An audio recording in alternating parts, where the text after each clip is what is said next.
Honorable members, I request that we start off our meeting, and I request the Honorable Dr. Chikati to lead us with a word of prayer.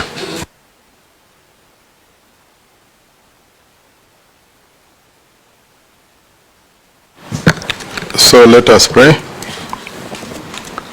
Almighty God, who in your wisdom and goodness have appointed the officers of leaders and parliaments for the welfare of society and the just government of the people, we beseech you to behold with abundant favor as your servants whom you have been pleased to call to the performance of important trust in this republic.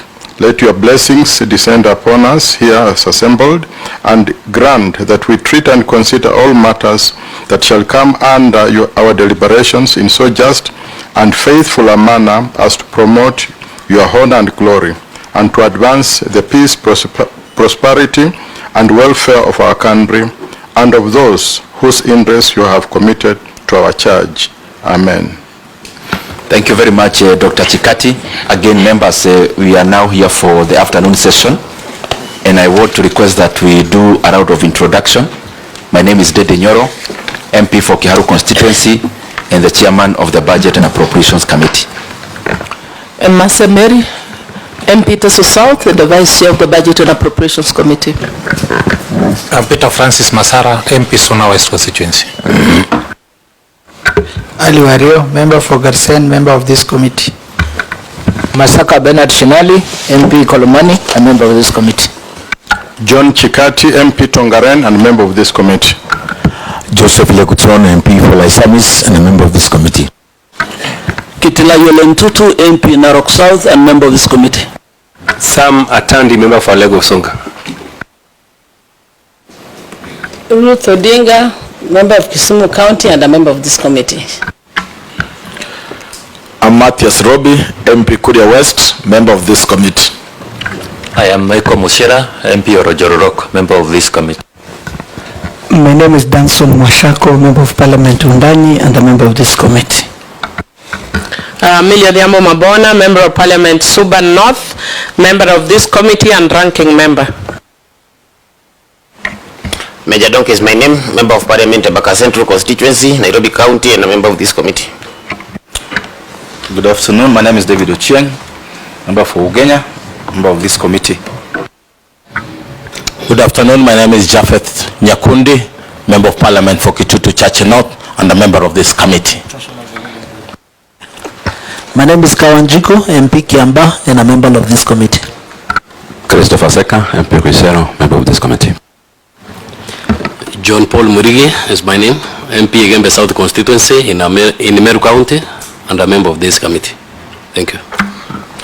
Yeah, Makali Mulu is my name, member of Parliament Kitui Central and a member of this committee. Rehab Mukami, County MP Nyeri, member of this committee. Naisula Lesuda, MP Samburu West and a member of this committee.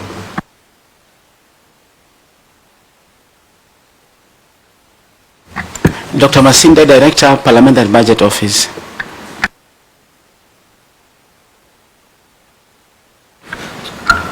Robert Nyaga, Acting Senior Deputy Director, Parliamentary Budget Office.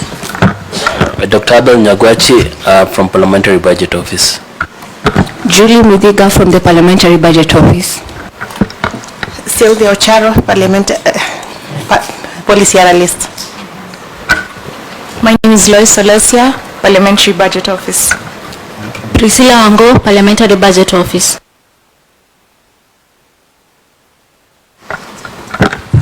Solomon Albala, Parliamentary Budget Office. Kiminza Kioko, Fiscal Analyst, PBO. Nyango Adera, Parliamentary Budget Office. Frida Ngari, Media Relations Officer. Jared Amara, Parliamentary Budget Office. Regire Muturi from the Parliamentary Budget Office. Millicent Makina, Parliamentary Budget Office. David William Hansard. Oko Simon, Sergeant at Arms. Good afternoon, my name is Nimrod Ochieng, Audio Officer. I'm David Gideji, Office of the Auditor General, Liaison Office. Good afternoon, Danson Kachumbo, Committee Clerk. Thank you very much, members. And members, as you can see, today we are hosting the National Treasury, led by the Prime Cabinet Secretary, His Excellency Musalia Mudavadi. And I will request that Your Excellency may introduce your team.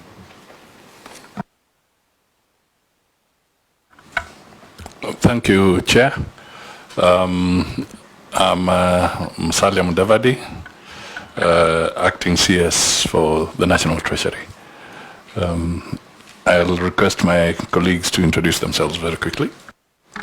Honorable Chair, honorable members of this committee, my name is Chris Kito, the Principal Secretary, National Treasury, and we are accompanied here by a large team, and I'll ask them to introduce. My name is Albert Mwenda, the Director General for Budget, Fiscal and Economic Affairs at the National Treasury. Bernard Dongo, DG Accounting Services, National Treasury.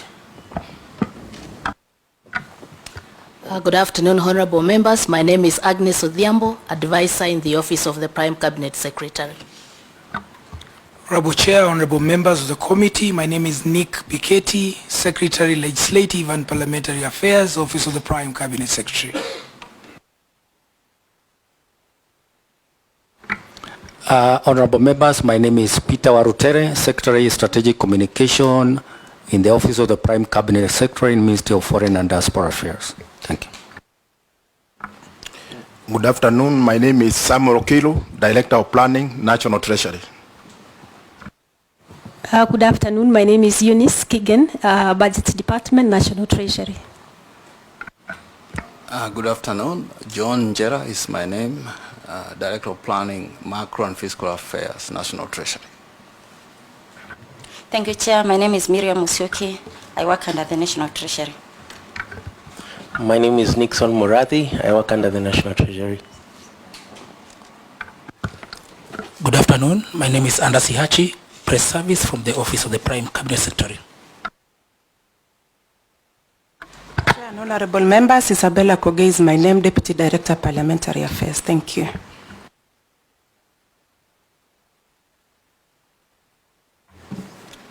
Thank you very much.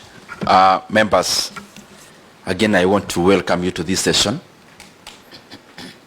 As has been the way we conduct our business, when there is a budget cycle, we are usually very, very busy as the budget committee because we have to listen to all the departmental committees, then representing all the ministries, departments, and agencies of government. And then this process is always integral to the National Treasury. What we do here is very integral to the National Treasury, and that is why the entire process is always very consultative. Previously, we could have an entry meeting with the National Treasury even before we meet all the other MDAs and through their departmental committees. But this time, we were very squeezed in regards to time, and we had then to only have one meeting, which is both the entry and the exit meeting, because we purpose to be tabling this report to the floor of the House tomorrow, Tuesday, and therefore whatever we are doing now is to get feedback from the National Treasury, see what else we need to do together, so that as we table the report tomorrow, it is a report that encompasses our aspirations and the aspirations of the government. Members, even before I throw the ball back to the National Treasury, it is important that we all know why we are conducting these meetings. We have been saying it as a ritual to all the people who have been appearing. This is unprecedented, where we are having a supplementary budget barely below a month after we pass the main budget. We are actually having the supplementary budget, but to us, technically, we know it is actually the main budget, because we never had a chance also to implement the budget that we passed and was signed into law by the President and became the Appropriations Act. And therefore, what we'll be doing today, to the benefit of all Kenyans, is actually the main budget. It's only called the supplementary one because there is no other semantics for it. Members, we passed a budget of over 4 trillion shillings. We have had now to relook at what we need to do now, because the budget we passed just shy of 4 trillion. It was 4.992 trillion. We had hoped that after passing the expenditure side of the budget, then the budget will be funded. But the Kenyan people told us we need to do something, our things differently. And therefore, we then had to make an arrangement where our revenue side of the budget matches with the expenditure side. Because the revenue raising measures, if they are not there, then it means even the expenditure cannot continue to exist as it was. Therefore, what we are doing is two-way, and will be enumerated better by the National Treasury. It is to borrow slightly more. We had a budget then with a fiscal deficit of 3.83%. Currently, we are now having one before us, which is around 4.2 to 4.3% deficit to GDP ratio. It means we are borrowing slightly more. On the other hand, we have had now to look at ourselves internally and inward, and therefore look at expenditure that we can postpone and others that we could cancel, so that we are able to live in a manner that matches the revenue that we expect. And in that respect then, we have been holding Your Excellency meetings with the departmental committees. All of them without exemption have had budget cuts. And all of them, I want to appreciate all the members of Parliament through the departmental committees that they are members in, that we have decided, all of us, that these times are different, and therefore we need to think differently. And for the first time, Your Excellency, in my terms in service of Kenyans as an MP, I've never had any other chance where CDF is being cut and there seems to be no one complaining about it. This is the first time I have seen. And we are doing that because we know where we are, and we really need to look at our financials and live within our means. Also, Your Excellency, we are cutting this budget across all levels of government and across all departments of government. When it comes to all levels, because I'm saying that because they have appeared before you came, we are actually looking at the equitable share, which is likely also to have a haircut of 20 billion. The Parliament itself, Parliament is losing 3.7 billion Kenya shillings. And also the national government is losing. Every other person has to contribute to this deficit. As I come to the close, there are things that we have gone through as the Parliament, through the departmental committees, and we feel that as also the representatives of the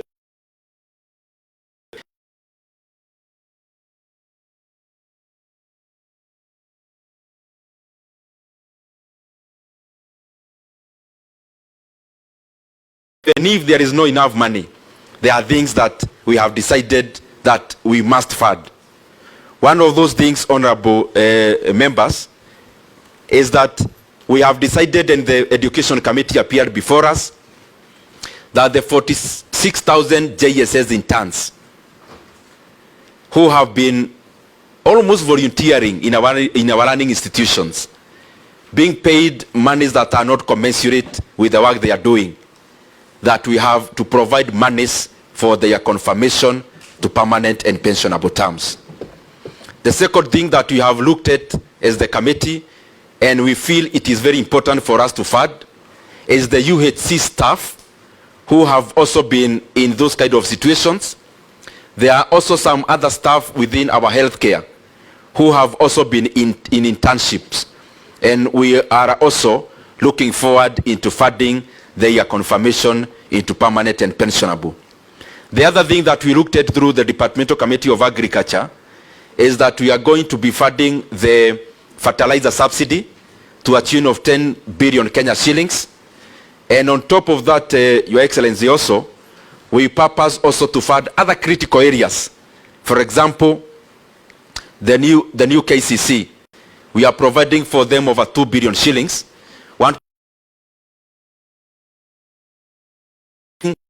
Raw milk prices. When it rains, milk prices go down and the farmers lose.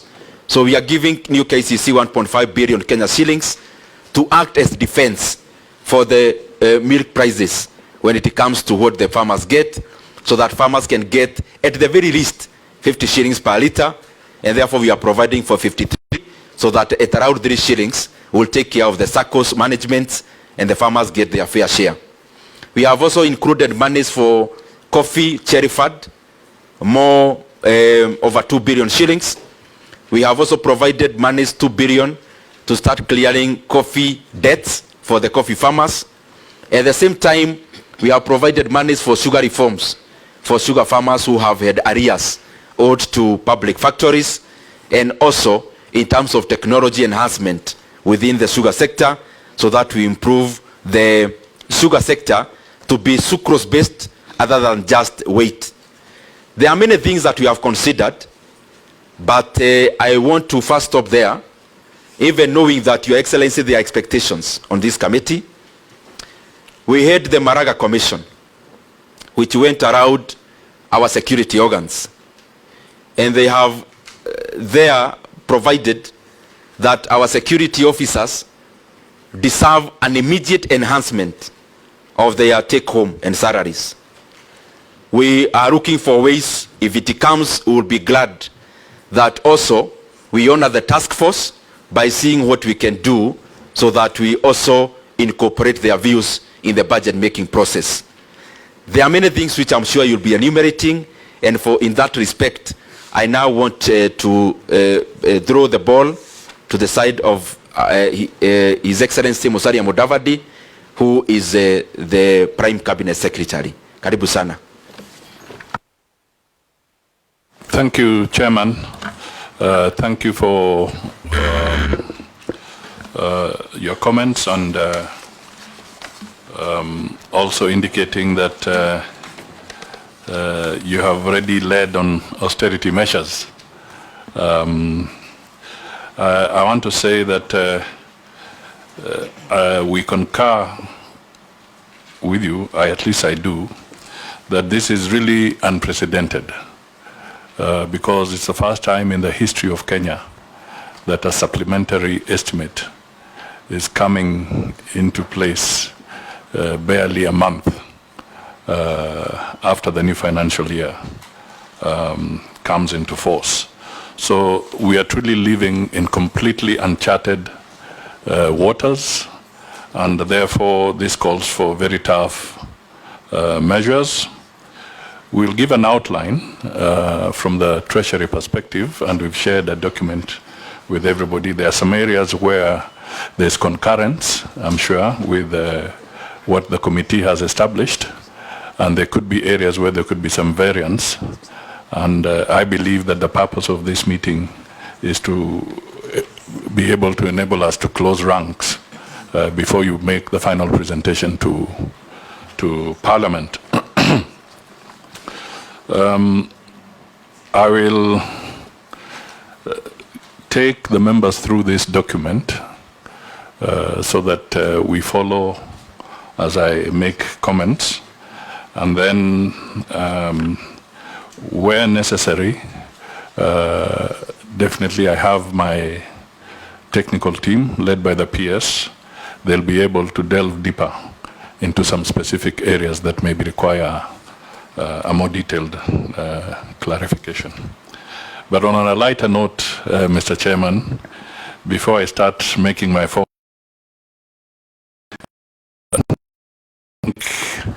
let me just put it on record that I'm acting in so many ministries, but I want to assure Kenyans I'm not earning any acting allowance. Because tough times call for austerity measures. So I think it should go on record that that is the position. So, Mr. Chairman, let me just draw members to page 2 of the document. Here we say that the National Treasury prepared the financial year 2024-25 supplementary estimates number 1 in accordance with Article 223 of the Constitution and Section 40 of the Public Finance Management Act, Cap 412A. The focus, Mr. Chairman, of this financial year supplementary estimates is to align the budget to the revised fiscal framework following the withdrawal of the Finance Bill 2024. Mr. Chairman, I'm sure members are aware that the National Assembly considered and approved the financial year 2024-25 expenditures which were contained in the National Assembly Appropriations Bill number 34 of 2024, and His Excellency the President assented to it. The budget was to be funded through additional revenue measures amounting to Kenya shillings 344.3 billion, which were contained in the Finance Bill 2024, which everybody now knows that the President declined to assent to, resulting in a financing gap of similar amounts. And the reasons for his decline are well known to all Kenyans. So he did decline to assent to that bill. In view of this, the Treasury has prepared the financial year 2024 supplementary estimates, number 1, to cut down on planned activities and projects to close the financing gap of the said figure of 344.3 billion and to align the budget to the revised fiscal framework. Mr. Chairman, the proposed realignment covers quite a number of areas, but let me just flag. As indicated earlier, the withdrawal of the 2024 Finance Bill forced the government to forego an estimated revenue amount of 344.3 billion. The government will nonetheless continue with the implementation of the revenue-raising measures contained in the Finance Act of 2023. So the 2024 is out of the way, so we are working on the basis of the 2023 Finance Act. Now, to ensure the expenditures, Mr. Chairman, page 3, item 7. To ensure that expenditures contained in the financial year 2024-25 Appropriations Act are aligned to the revised fiscal framework, we propose the following measures. 1, expenditure rationalization. 2, adjustment of the projected revenue and borrowing. And 3, to implement policy measures to contain wastage. The rationalization of the budget, Mr. Chairman, calls for the following.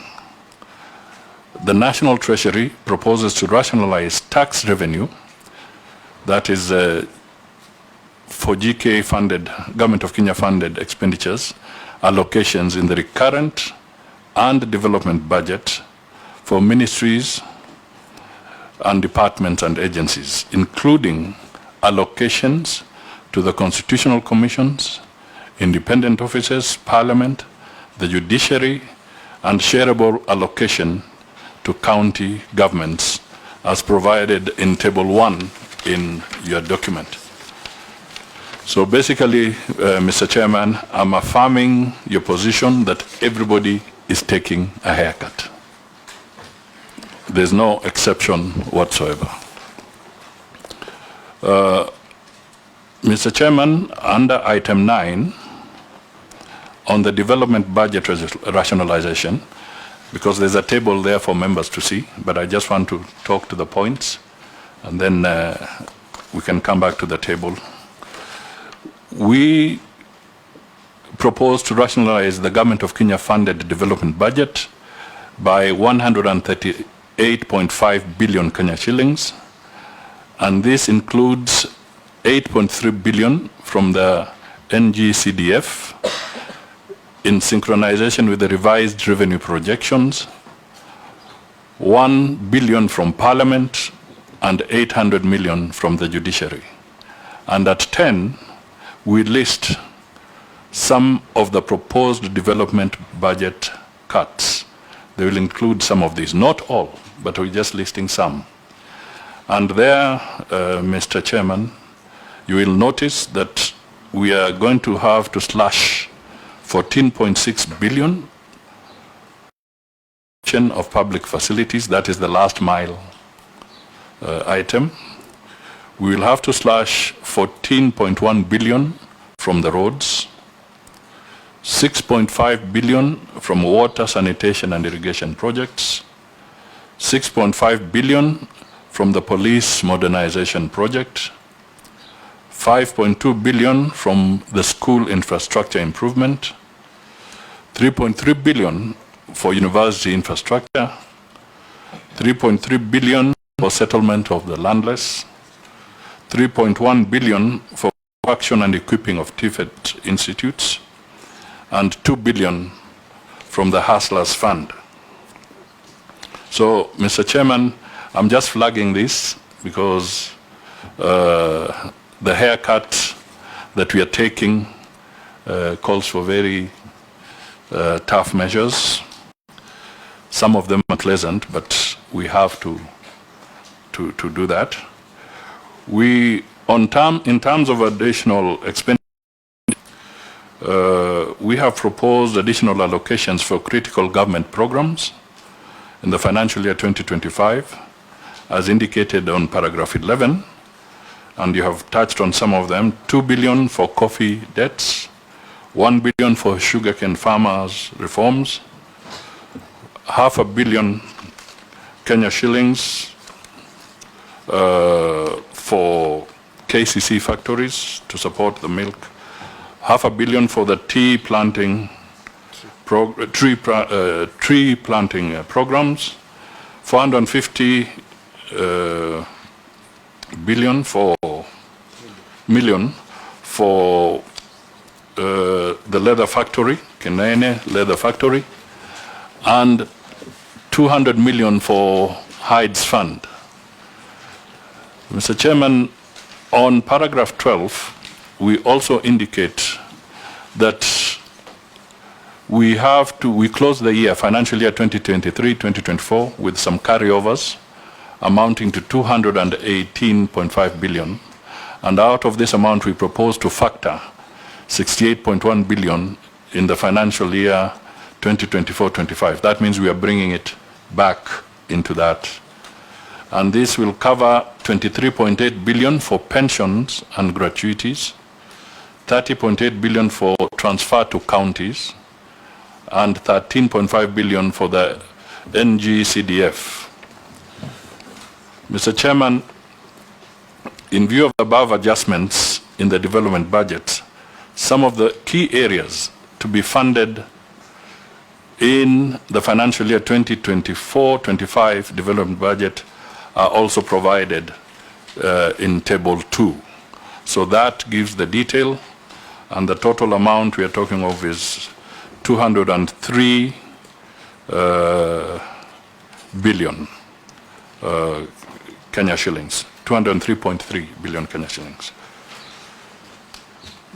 Now, Mr. Chairman, to realize the above mentioned realignment, the fiscal framework for the financial year 2024-25 budget has also been revised in the following manner, and I draw members to page 8, which deals with the revenue projections.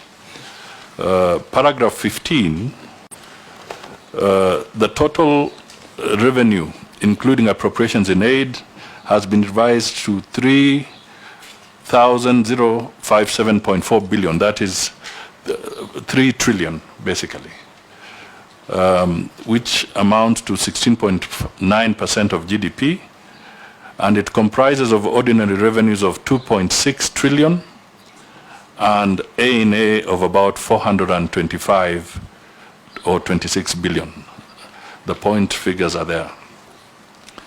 The review of the revenues has taken into account the base effect arising from the outcome of the collections in the financial year 2023 to 24, and then withdrawal of the Finance Bill 2024 and impact of the Withdrawn Land Act Amendment Bill, because that has also been withdrawn. The revised revenue projections also include additional revenue expected to come from the extension of the ongoing tax amnesty. We project that we could raise up to 30 billion from the ongoing tax amnesty. And then we hope to raise by winding down 47 state-owned enterprises, we could raise 7.3 billion Kenya shillings. And then we also realize that there'll be an impact of an increase in road maintenance levy, where we can raise close to 32 billion, which we propose to accrue to the exchequer. The net of these adjustments are also indicated on the table below, that is table 3. But basically, what we are beginning to bring out is that the impact of the withdrawal of the finance bill is extremely heavy on us as a country. Now, what are the expenditure projections? On paragraph 17, our projections have been revised to 3.8 trillion. That is 21.4% of GDP. And this comprises a recurrent of about 2.8 billion, 15.7% of GDP, and the development of expenditure now drops to Kenya shillings 579 billion. That is only 3.2% of GDP. That, Mr. Chairman, is the development expenditure. Just 3.2% of GDP. That is a very, very big hit. The total allocation of shareable revenue to county government is projected at 410.9 billion Kenya shillings. That is 2.3% of GDP, which is inclusive of the 30.8, the carryover that I referred to. And then we have an allocation to the contingency fund of 4 billion. Mr. Chairman, at paragraph 18, because you will notice that the expenditure, even though we have gone cut back, but there's a financing deficit that is now arising. This fiscal deficit, including grants, has been revised to Kenya shilling 761 billion, that is 4.2% of GDP, in the financial year 2024-2025. Before the withdrawal of the Finance Act, the projection here was about 3.2% of GDP as the fiscal deficit, but now it has had to widen. This fiscal deficit will be financed by net borrowing of 356.4 billion, that is 2% of GDP, and net domestic borrowing of 404.6 billion, 2.2% of GDP. The overall gross change in the financial year 2024-25 national government budget, Mr. Chairman, again is indicated in table 4. The overall gross change in the financial year 2024-25 budget is a reduction of 121.8 billion, which reflects 1.9%, which is within the provisions of Article 223 of the Constitution. Mr. Chairman, your committee, through you, raised some very specific questions to be responded to. And now under page 10, I want to try and just briefly summarize. The detail is in the document, but I'll try and summarize the highlights of the questions that you did raise. This was while inviting us to comment on these supplementary estimates. So question number 1 was, what are the growth prospects for the financial year 2024-25 amid the prevailing uncertain economic environment? Mr. Chairman, the Kenyan economy is currently unwinding from the effects of negative and persistent global domestic shocks that have pushed the economy to its lowest activity level. The shocks included COVID-19 pandemic and effects of climate change, from the prolonged drought in 2021 to the floods in 2024. These shocks escalated the cost of essential household commodities. They also pushed up fuel prices and led to a rapid depreciation of the Kenya shilling exchange rate, thus piling pressure on public debt. Mr. Chairman, through focused policy interventions and structural reforms, the government efforts have started to yield some positive results. The economy grew by 5.6% in 2023, up from 4.9% in 2022, a demonstration of resilience and the sustenance of economic recovery. This growth momentum has continued into 2024, with the economy expanding by 5% in the first quarter, and it is projected to grow by 5.5% by the end of the year. This growth is largely driven by a strong rebound in the agricultural sector, which benefited from favorable weather conditions after 2 years of severe droughts. Additionally, service sectors remained resilient, with tourism, transport, real estate, financial, and ICT services supporting growth. Private domestic demand is expected to remain resilient, even as the public sector consolidates further, while providing support for government initiatives aimed to benefit people at the bottom of the income pyramid. Mr. Chairman, this strong growth will be reinforced by ongoing interventions under the bottom-up economic transformation. The better objectives are bringing down the cost of living, eradicating hunger, creating jobs, expanding the tax base, improving foreign exchange balances, and inclusive growth.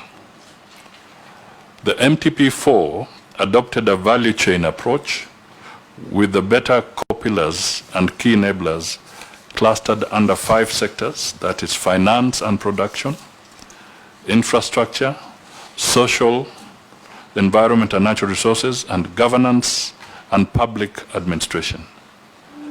Economic growth over the medium term will be driven by raising agricultural productivity, transforming the micro, small, and medium enterprise economy, increasing investment in housing and settlement, strengthening healthcare through universal health coverage, and investing in the digital superhighway and creative economy. Mr. Chairman, let me draw members to paragraph 25. That is on inflation.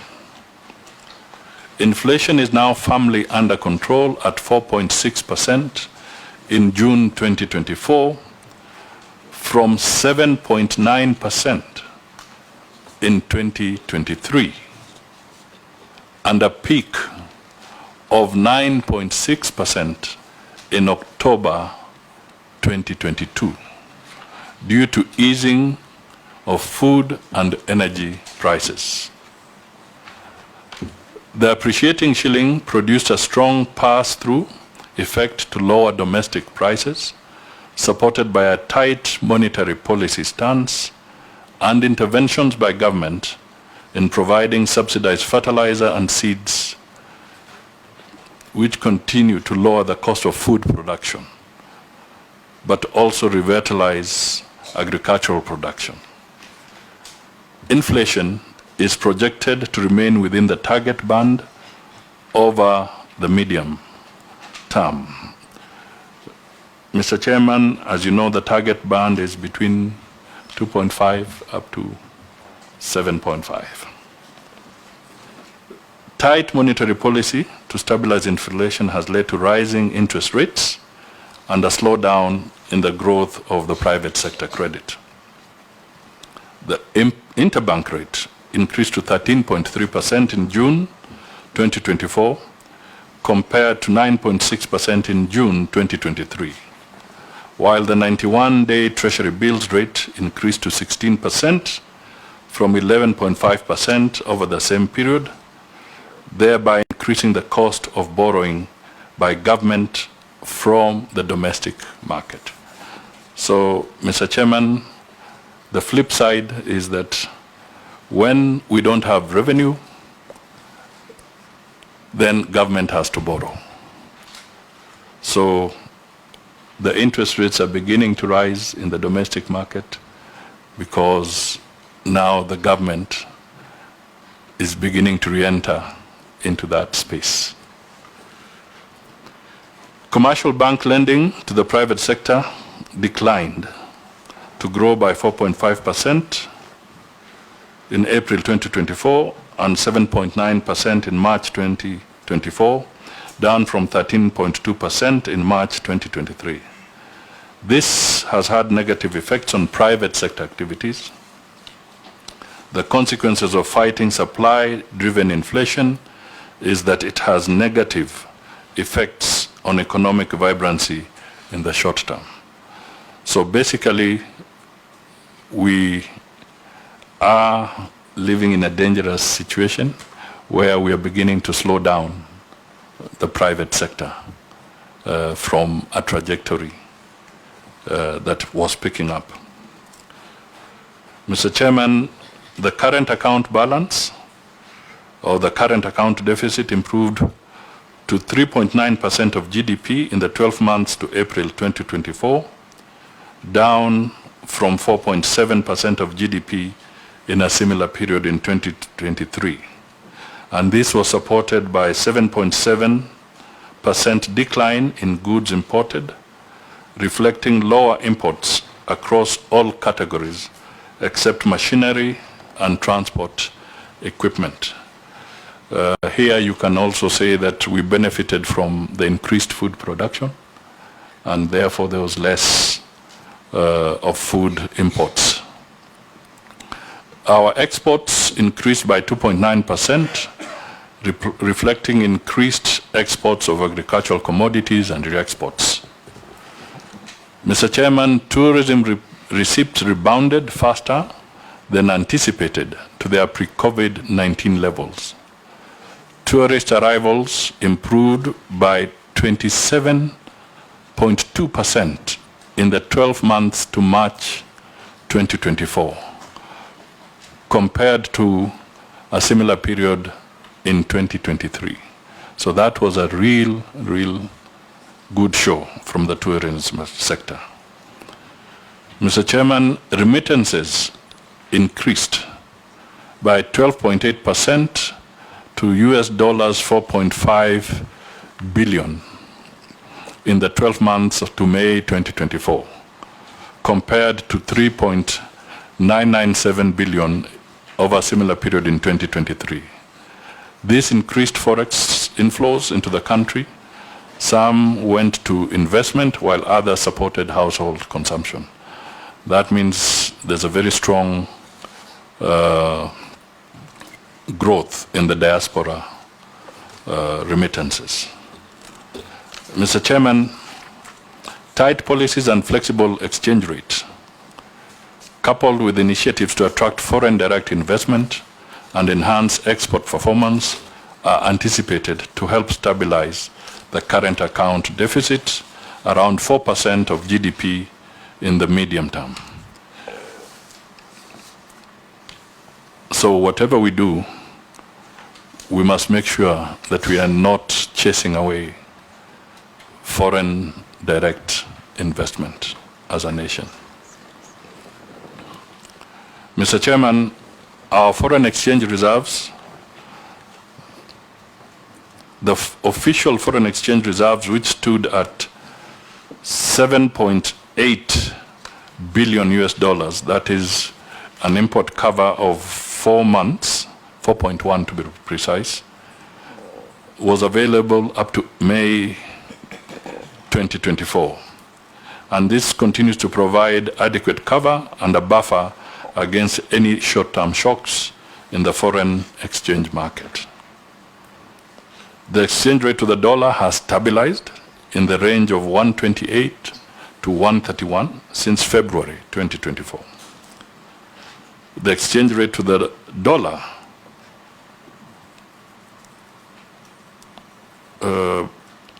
stood at 129.5 by end June 2024, from an all-time high of 160.8 by end of January 2024.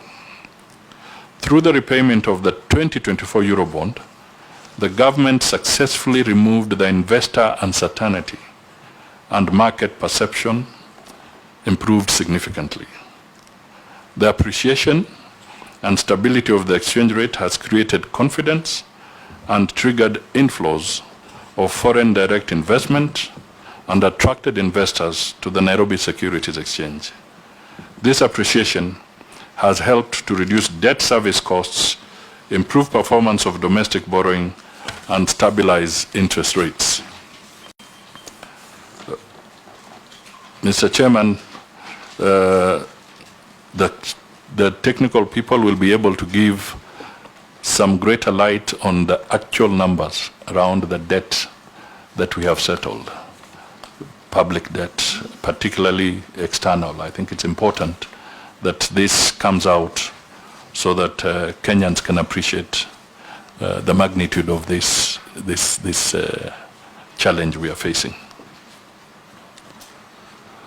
Now, you did ask a question, Mr. Chairman, also around the risks to the macroeconomic outlook. Now, under paragraph 30, the situation is as this. The outlook is subject to elevated uncertainty because of domestic and external risks. On the domestic side, the risks relate to the following. 1, unpredictable weather conditions due to the impact of climate change, which could resume food insecurity issues and therefore inflation pressures that may dampen growth. 2, the tight fiscal space due to the impact of the multiple shocks that have affected the global and domestic economy might lead to tight liquidity conditions for financing the budget. And 3, because this is very realistic now, the ongoing demonstrations are causing great risk to economic activities, including collection of revenue, the impacting on the tourism sector, and disruption in businesses. So what is going on is having a very, very serious impact on the economy, and even these supplementary figures we are working on, if this persists, the country will be forced to look again for further haircuts and further adjustments. On the external front, uncertainties in the global economy, economic outlook stemming from the escalating geopolitical fragmentations, could result in higher commodity prices that pose a risk to domestic inflation outcomes, leading to further tightening of financial conditions. Mr. Chairman, these external uncertainties, for instance, and the conflicts, right now there's no free navigation in the Red Sea. About 40% of the traffic that goes through the Red Sea has been scuttled because of that conflict. And they are forcing maritime operators to take the longer route, and this is beginning to feed into the economy and the prices in our place. There's also the continued strengthening of the US dollar against the global currencies arising from aggressive monetary policy tightening presents significant risks to financial flows and puts pressures on the exchange rate with implications on growth and inflation. So basically also how the other economies are responding is going to have an impact on our economy. Question 2, you wanted to know the implication of the proposed reductions in development expenditure on the better priorities and ultimately growth. Mr. Chairman, the National Assembly approved 270.9 billion Kenya shillings on account of better priorities while approving the financial year 2024-25 budget estimates. Out of this amount, 250 billion has been ring-fenced. The National Treasury will endeavor to prioritize better funded projects in the financial year 2024 budget and medium term. Question 3, you wanted a detailed fiscal framework for the financial year 2024 and 2025 and the medium term. Mr. Chairman, the financial year 2024-25 fiscal framework has been revised to reflect the changes in the financial year 2024-25 expenditure estimates, and we have provided in the folder before you a detailed fiscal framework which has an attachment of Annex 1A and 1B to respond to that issue. So I'll draw members to the annexes in the document. Question 4, you wanted to know the basis and criteria informing the sectors or areas where the budget has been rationalized. Mr. Chairman, the National Assembly approved the Finance Bill 2024 on 25th June 2024. However, His Excellency the President of the Republic of Kenya declined to assent to the Finance Bill 2024. The Finance Bill was meant to create additional resources amounting to 344.3 billion. The withdrawal of the said bill created a financing gap of a similar amount in order to align the financial year 2024-25 budget estimates. We have rationalized the budget estimates by 178.3 billion Kenya shillings in the following manner. Recurrent budget rationalization. In the recurrent budget, we are proposing to rationalize expenditure amounting to 40.3 billion Kenya shillings. This amount is inclusive of 2.7 billion rationalization under Parliament, $500 million under the judiciary. The rationalization targeted non-priority areas in the recurrent budget, as well as rationalization of salary adjustments for civil servants and teachers. B, rationalization of personnel emoluments.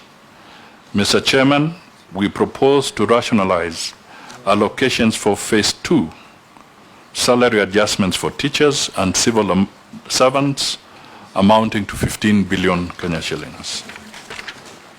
This comprises Kenya shillings 10 billion for salary adjustment for teachers and 5 billion for civil servants. And B, rationalization of offices of First Lady and spouse to the Deputy President and advisors under the Presidency. Mr. Chairman, as directed, we have rationalized 1.525 billion from the offices of the First Lady and the spouse to the Deputy President after exempting allocations for salaries to employees and advisors under the Presidency. The current items are indicated in detail in Table 5. That gives you the percentage of cuts and all the areas that have been affected. Table 5 on page 17. On the development budget rationalization, Mr. Chairman, we propose to rationalize the development budget with the exemption of GOK counterpart funding as well as critical ongoing projects. We rationalized projects by 138.5 billion from Government of Kenya funded projects. This includes 8.3 billion from the NGCDF and Kenya shillings 1 billion from Parliament and Kenya shillings 800 million from the judiciary. And some of the affected areas I'll come to shortly, I will highlight. But I just want to point out that when we say exemption to GOK counterpart funding, honorable members, I know you're familiar with it, but the general public may not be familiar with the whole idea of why, what we mean by counterpart funding here. This is where there's supposed to be a Government of Kenya contribution, and then the rest of the money comes from the donor that is funding that particular project. Now, some of the major areas affected by rationalization of the development budget include the following. And I had highlighted some earlier, but let me repeat. 14.1 billion for roads projects, 14.6 billion for electrification, that is the last mile and public facilities, 6.5 billion for water and sanitation, 6.5 for police modernization, 3.3 billion for settlement of the landless, 3.1 billion for construction and equipping TVET institutes, 5.2 billion school infrastructure, 3.3 university infrastructure, and 2 billion the University Hustlers Fund. Mr. Chairman, you had question 5, and you wanted a detailed list of the public participation projects affected by the budget rationalization. Mr. Chairman, the National Assembly approved Kenya shillings 2.3 billion for public participation projects under various ministries, departments, and agencies in the financial year 2024-25 budget estimates. Out of this amount, 1.5 billion has been rationalized, and the details are again in your folder as captured in Annex 2. You have question 6. You required a detailed list of the financial year 2023-2024 carryovers by each ministry, department, and agencies. Mr. Chairman, we closed the financial year 2023-2024 with carryovers amounting to 218.5 billion, and these are indicated on Table 6 in your folder at page 19.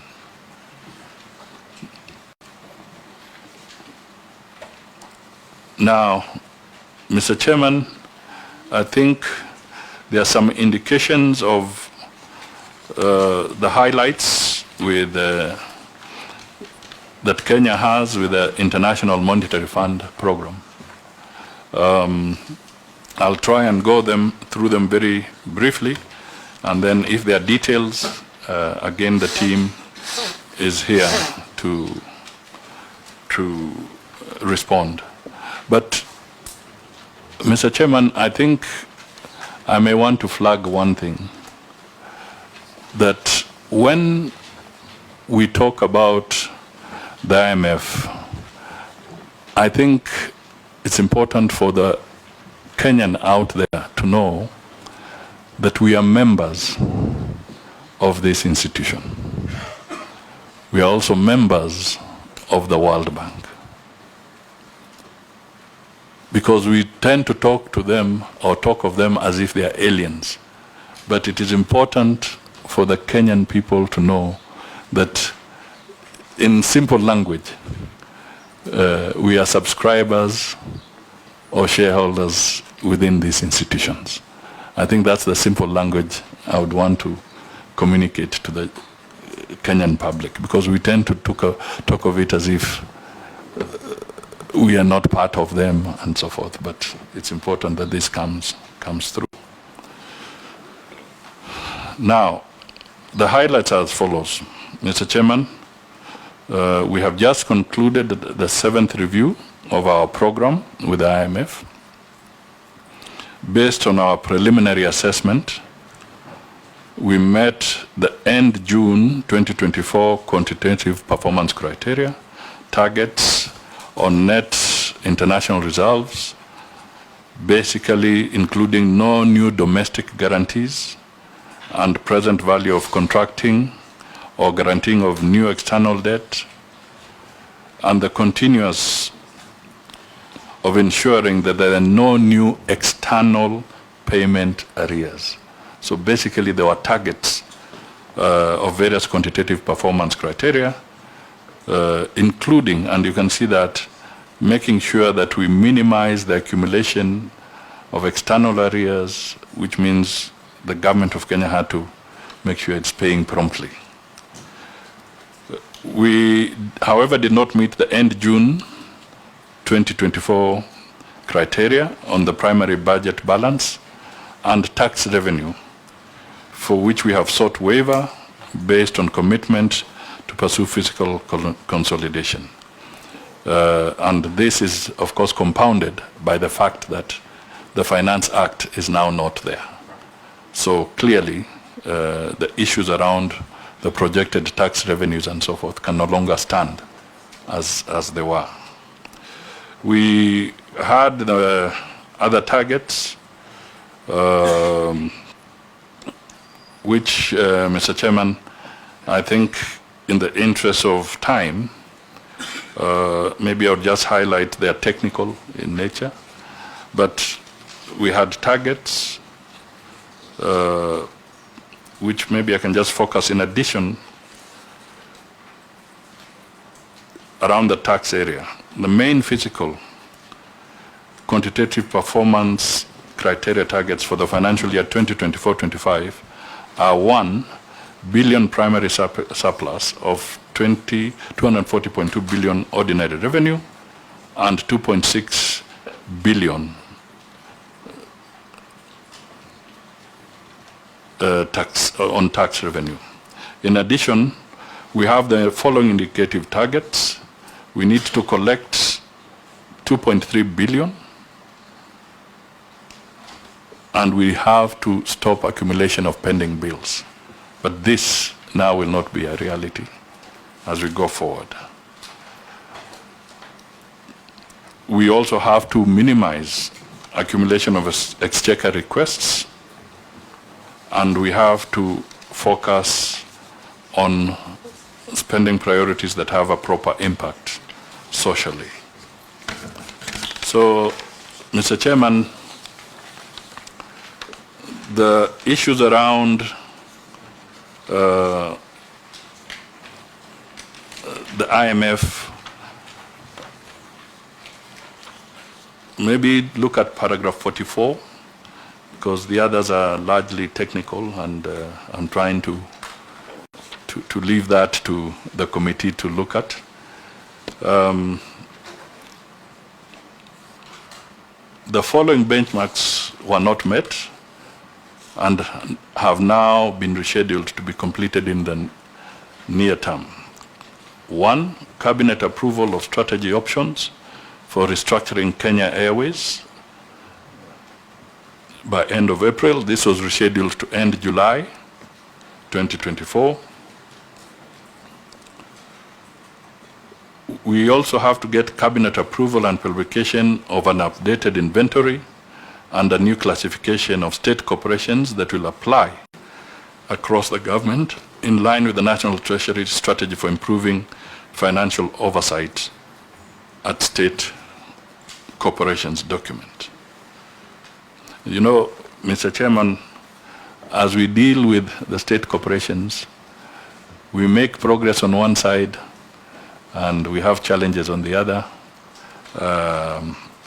For instance, the government publishes some guidelines on how to handle state corporations. Somebody runs to court and stops that, and yet those are very critical benchmarks also in helping the country come out of the challenges that we are facing.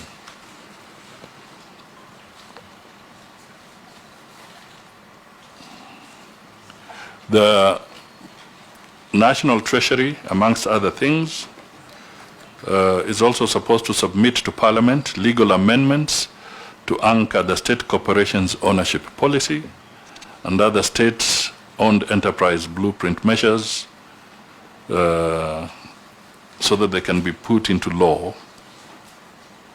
We also have a situation where the National Treasury and Ministry of Energy need to provide and publish an assessment of the governance structure of the petroleum development entity.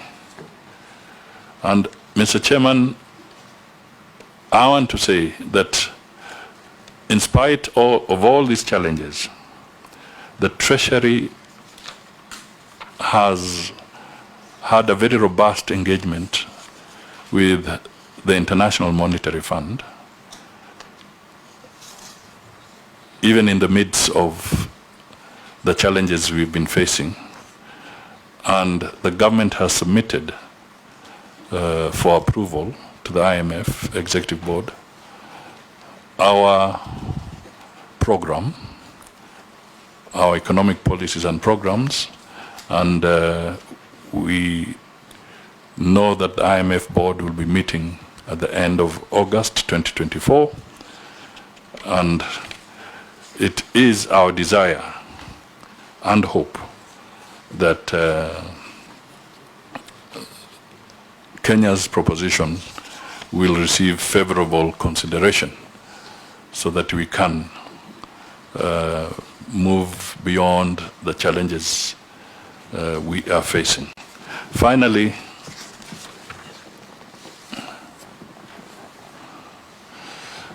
Mr. Chairman, let me thank you once again for this opportunity to engage with you on the financial year 2024-25 supplementary estimates number 1. The National Treasury and Economic Planning is ready to provide any additional information, documentation required by the National Assembly to facilitate the approval of the financial year 2024-25 supplementary estimates. Thank you. I beg to end there for now. Thank you very much, Prime Cabinet Secretary, His Excellency Musalia Mudavadi, for that very detailed presentation. I could see members were following in the files, and I am sure they have a lot of issues they would want some engagement with you. But I would request members, before we proceed, that I give the PS, Dr. Kipto, a chance also to say something around the issues that we are discussing on the economy and where we are as a country, and especially given the situations that we are facing. Thank you, Chair and honorable members. Just to add to what the Prime Cabinet Secretary has read, who is also acting as my Cabinet Secretary. Just want to say that there's been good progress on the macroeconomic front since we settled the Eurobond in February with an issuance and a buyback of 1.5 billion. And we have been able to stabilize the shilling, as read by the Cabinet Secretary. Now the shilling is at around 129, 130, and we have seen inflation decline by 5% from 9.6 in October 2022 to now around 4.6. And that means cost of living has in a big way also been tackled, because food inflation and fuel inflation is now declined in a big way. And that stability in the foreign exchange market has also demonstrated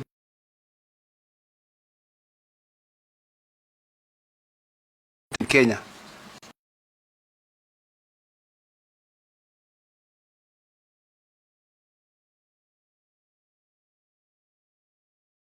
Participation of investors at the stock exchange.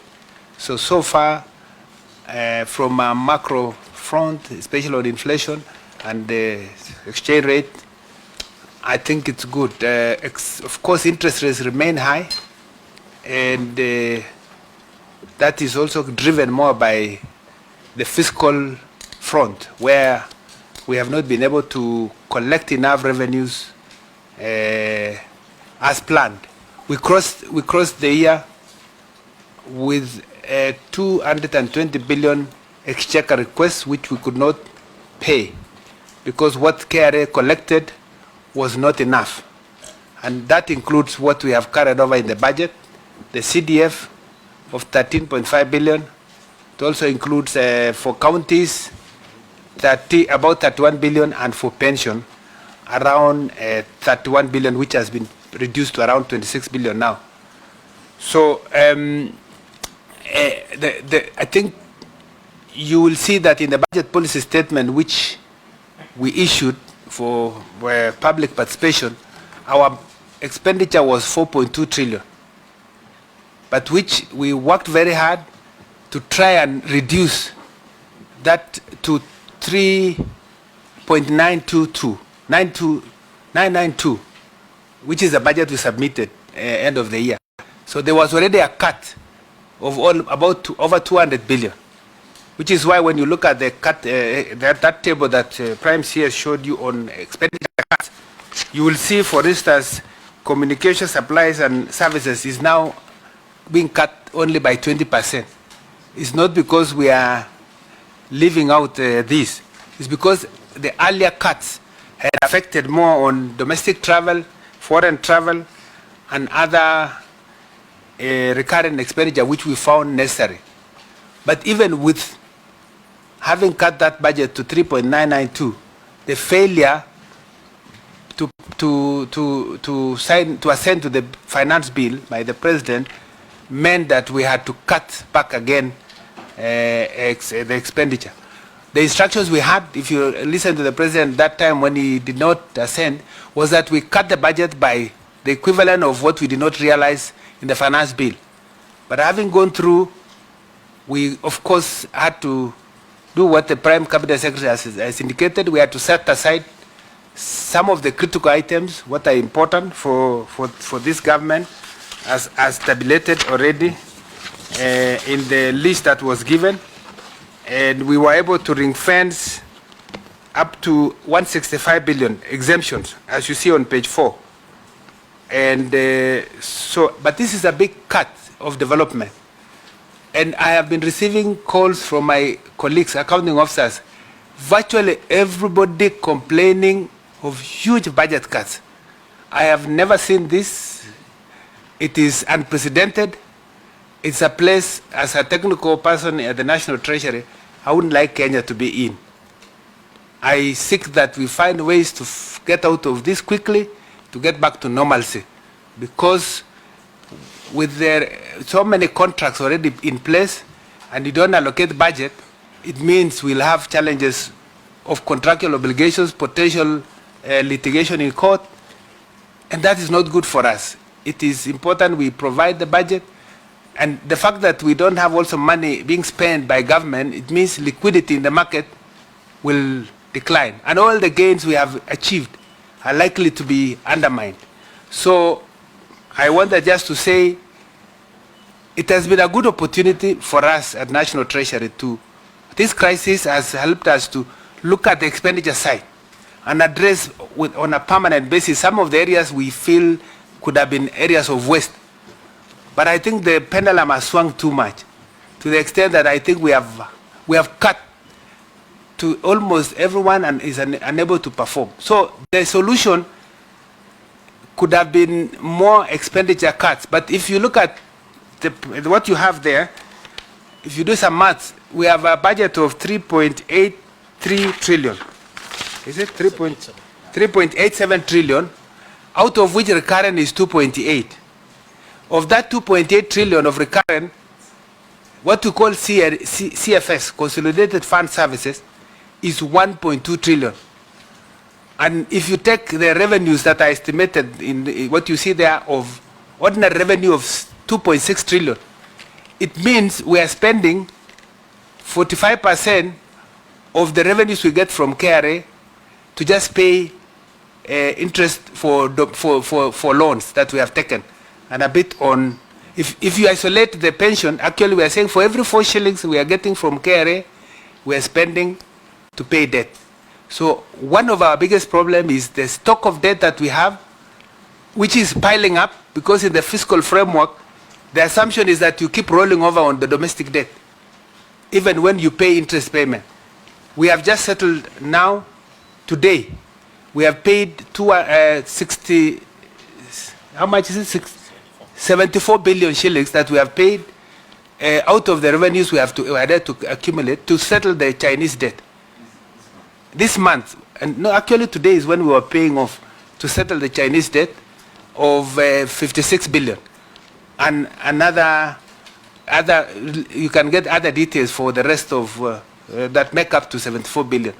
So debt is what has taken huge amount, and this explains why with less areas of expenditure, especially on recurrent, where we can't cut recurrent, and then development, you have seen how much you have done, then you have debt that piles up. The only way to grow our economy is to try and work on the revenue side, which is why there's been a lot of effort to push KRA to raise more money, tax money. And we are also working on non-tax revenue.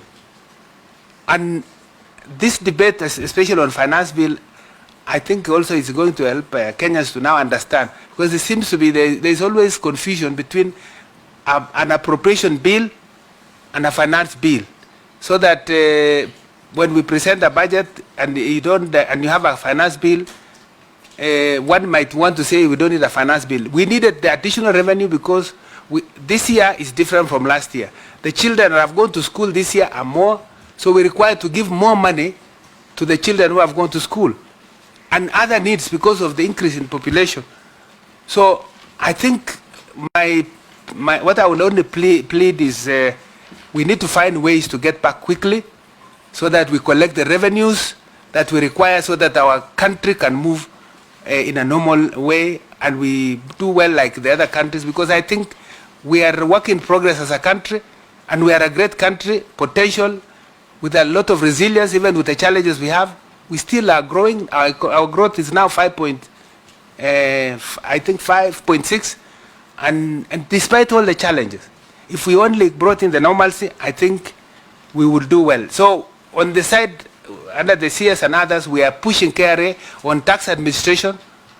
You have seen we have also extended the tax amnesty, which will give us a revenue of about 30 billion. We have RMLF, which now we are saying it should come to Exchequer, because this is important to support the revenues for us. And then we have done a lot of SOE reforms, which we expect to raise to reduce the expenditure by about 7.3 billion. And all these are important reforms that require the support of Kenyans. So maybe I'll stop here for now, and it is my wish, and the wish of us in Treasury colleagues, that we have Kenyans support the process of budget making and the collection of revenues as required. We have also learned our lessons, and we will do more engagement. We will improve our communication. I think we have agreed we'll do regular updates every maybe 1 month or 2 months, where we inform the nation on where we are on many areas of economic activity, and probably also do more. I think we are telling KRA to do more education and awareness so that people see what the value for paying taxes. And I think Kenyans are right when they ask how their money is being used. That's a legitimate question. And we encourage Parliament and everybody to ask us of how we have used the money. But let us get the revenues required for us to run the budget for the nation. Thank you very much. Members, I know there is a lot of interest. What we'll do is we'll take the first round of 5 members. Then the National Treasury answers. Then we continue like that. And then on the team of the National Treasury, we request that you note them down so that we answer them in wholesale. 1, let me start from here. Over the last 3 days, we have noted also something that should be corrected. And by the way, the Prime Cabinet Secretary, most of the issues you'll hear from these members, they are generally to enrich. We've had a lot of questions also asking ourselves on how to improve our economy, and therefore whatever things you are going to hear, some are actually opinions as much as they are also answers, they are questions, because you also want to be a part of the solution. And in that regard, you realize Kenya being the informal economy it is, I mean a lot of activities happening informally, then there is a lot of levies and fees to collect beyond the taxes in terms of targets. And we have noted one thing that is very peculiar, which the National Treasury should take note of. Now that there is a squeeze in terms of exchequer, almost all the other departmental committees with sagas below them, all of them are requesting for enhancement of A&A. Enhancement of A&A meaning they are just requesting for them to be allowed to spend more, meaning there is a lot of space in that area. Look, for example, tourism fund, tourism promotion fund. This report indicates our tourism numbers have risen by close to 30%. But then there is nothing commensurate to show that the A&A being gotten from this enhancement in tourism, that this money is going into helping some of the problems that we have. And our advice as the committee is this: A&A must stop being the preserve of the collector. This is public money. Whether you call it sports fund, whether you call it tourism promotion fund, whether you call it tourism fund, these are Kenyans' money. Because then we have seen some kind of empire building, where because you have collected A&A, you want to look for expenditure to utilize that A&A.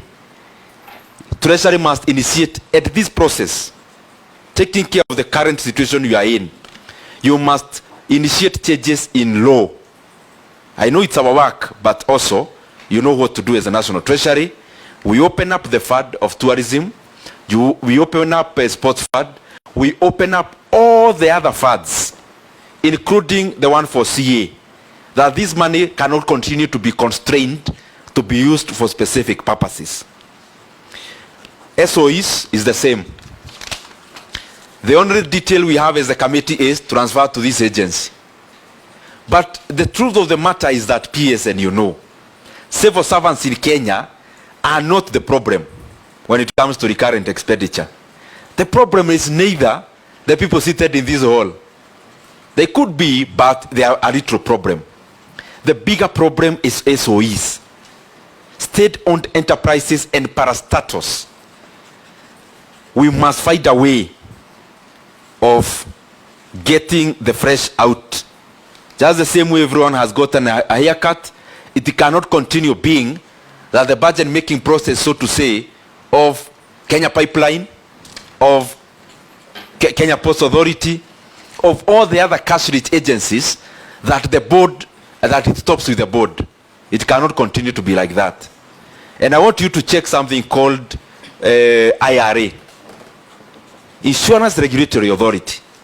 And if it's possible, because it lies under the National Treasury, tell us how much is the money an employee per, I mean, how much money is allocated per employee in that agency, for example. How much surplus do they remit to the National Treasury? So that we continue now providing a solution to the lack of money by first of all taking the money that is low-lying fruit. Second thing is I want you to tell this committee also, please, whether we are within the constitutional threshold when it comes to development expenditure and the entire budget. What it is provided in the law, whether we are within. The other thing is public participation projects. As the National Treasury, you are aware, that is usually non-negotiable.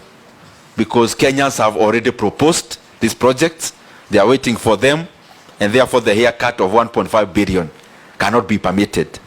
And therefore, before you leave, please identify for us whether we are cutting from the National Treasury or whichever other place, because this money has to be availed today. And lastly,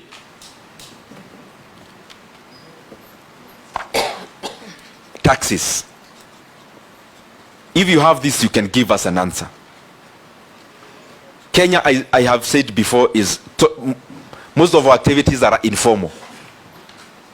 How many Kenyans pay taxes?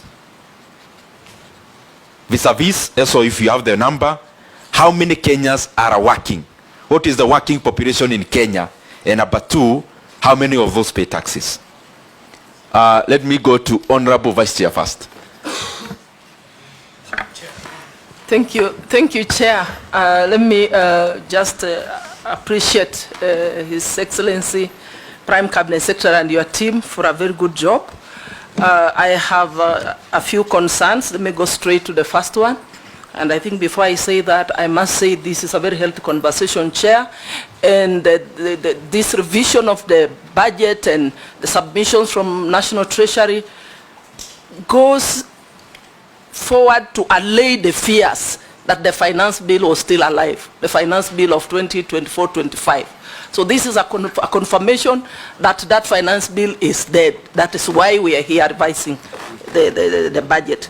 My first one is on the impact of winding up the 47 SOEs. It's a good thing. We've saved 7.3, and I believe going forward we will save even more. But my concern is this. We've looked at some of these 47 SOEs in our various departmental committees. Some of them, their allocation have been reduced to 0. And now my concern is, whereas we're trying to save, cut down, you know, we're looking for to create more jobs, we also need to protect the existing ones. So what has the National Treasury, what are the plans? Are you designating these employees? Are you sending them to other departments? I think it would be good to know, because there's 0 allocation. Case in point is Kenya Academies of Sports. My second concern is on pending bills. You say the policy direction is no further accumulation of pending bills. But now we are wondering, how will this be possible, given that some of the deductions are on development expenditure? Reductions affecting ongoing projects, some with certificates. And you've just alluded to the fact that there would even be more consequences in terms of the legal impacts arising from that. So meaning our pending bills actually will increase. So how shall we be looking at that? And my third one is on, you said our growth rate is expected to remain resilient at 5.5. Now, given the reductions on development, also looking at the impacts on the services sector occasioned by the demonstrations, the crowding effect leading to increase in interest rates as a result of domestic borrowing that we're looking forward to, and many other factors, do you still think that the growth rate will hold at 5.5? 5% going to the future. And finally, we're talking about austerity measures. You have elaborated on all these initiatives and policy directions, but you've not touched on corruption, because that is one area we would save a lot of money. What are the plans? What are the strategies? How are we going to net in on corruption so that we make further savings? Thank you. Let me go to Honorable Mayor Masara. Thank you. First, I want to congratulate the Prime Cabinet Secretary that you have broken the record to be acting minister in almost 22 institutions. I think nobody will ever break that. Congratulations once again. And I want to remind you, I'm married at your place, so when you are writing your CV as the person who has broken the record, you remember Masara there. I wanted people to laugh because we are in interesting times. Things are very tough. My concern, first, I want to appreciate how you have presented the document, because it has enriched the mind of the Kenyans on the happenings, the current happenings, more so on the issue of finance bill and the budget process. I want only to invest much of our time on the carryovers. Kindly let the committee know that these carryovers, more so the ones for developments, for counties, were they for development or recurrent? Because if they were for development, some of which are going to attract what is called penalties. So kindly furnish us with that information. And then part of the carryovers, let us know if there were already payment certificate issued, because that one, as the Vice Chairman has said, will also increase the issue of the interest rates. My another concern is the issue of corruption. You have not mentioned as a Treasury what you are going to do, but we don't have official communication. But the former president mentioned the money we were losing per day on corruption. You remember? If we can shield those loopholes, it means that money we are losing, we can get it instead of taxing Kenyans. Another issue is you have not talked about auditing the public debts, because we are complaining about the interest we pay on public debts. But if you ask any Kenyan, including the technocrats, we don't know where this money were taken. Particularly if you want now audit, this borrowing was done in this country, it was meant for a particular project. Did that project stimulate the economy? Or is that project completed, or is it existing? We don't have such a records. And finally, you have talked of winding up of 47 parastatals. I believe they were having recurrent expenditure. Now that they are not going to be there, you have not mentioned the amount which used to be allocated to this parastatal, of which now you are not going to allocate. Because we are looking for ways of ensuring that our budget is financed. So we must go for other areas where you are forgotten. And then finally, on the current development project you are projecting to do in this financial year, are they going to stimulate the economy so that the economy can grow, or there are some are political, which are going to be white elephant, but the public money is going to be spent? Thank you. Honorable Daktari, Secretary General. Thank you, Your Excellency, for the clear and precise presentation. I have one or two issues to raise. One, when you look at the areas where budget cuts have been effected, like in the area of electricity and in public facilities, that is the last mile, water and sanitation, roads, school infrastructure, and even construction of TVETs. Actually, the moment you remove money from these areas, you can easily ground the country. And so, in my proposal, why can't we have budget cuts focusing on recurrent expenditure and operations more than in the area of development? so that we raise money for development by effecting budget cuts in the area of operation. For example, there are so many areas like the mergers of parastatals, as has been said, austerity measures in various ministries that are duplicating each other. We've been in this budget committee and we've seen, for example, the commission on Nairobi River being implemented by 3 ministries, and each of them is bringing a budget here for implementing the same thing. I don't know whether you've been able to identify those duplication of roles so that we can remove money and rechannel this money in this area. And so we can be able to raise money if we are serious. The other thing is, apart from just the normal budget presentations, has the ministry done a 3-5-year projection on austerity measures and say, within the next 4-5 years, if we actually delve into austerity measures properly, we can raise this amount and channel it to development.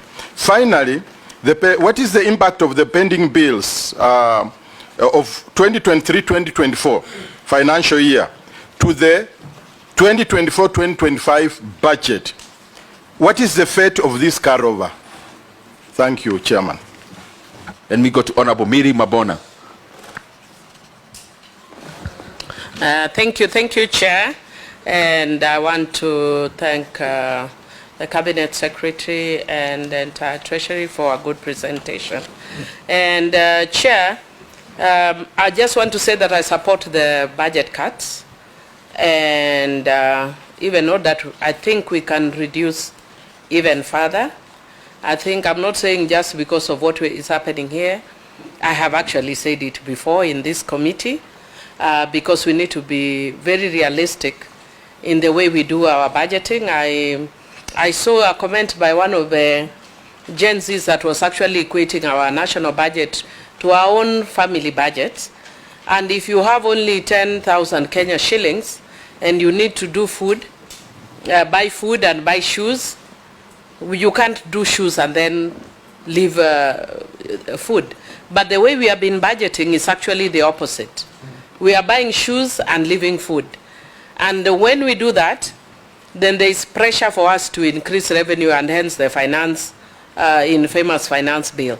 So for me, it's very important that we are more realistic, because we create an artificial need for revenue when we can actually budget as a country within our means. I know we have blamed the IMFs and all, and I'm sure they are doing wrong.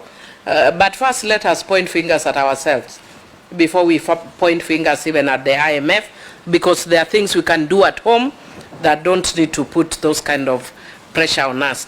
Chair, the only thing, other thing I wanted to indicate is that I've seen that the Treasury has indicated areas where they need the cuts, but without premising them on certain principles. And that's why Daktari is actually going back to leave this and that. If you want to be very fair, it's always good to move on principles. And for me, one, which I've again said several in this committee, is there equity? One, in the cuts. And secondly, not only just in the cuts, but in the spreading out of the little, since we are going on austerity measures. And the Chair, I don't want to be selfish, but this is a very skeletal document, which, and if with the documents that you have on cuts, yeah, they are about from page 1 to page 9, yeah. If you are looking at the estimates, the printed estimates, they are like this voluminous, they are that big. What is the possibility that 2 projects in my constituency, for instance, would be here? That shows lack of equity.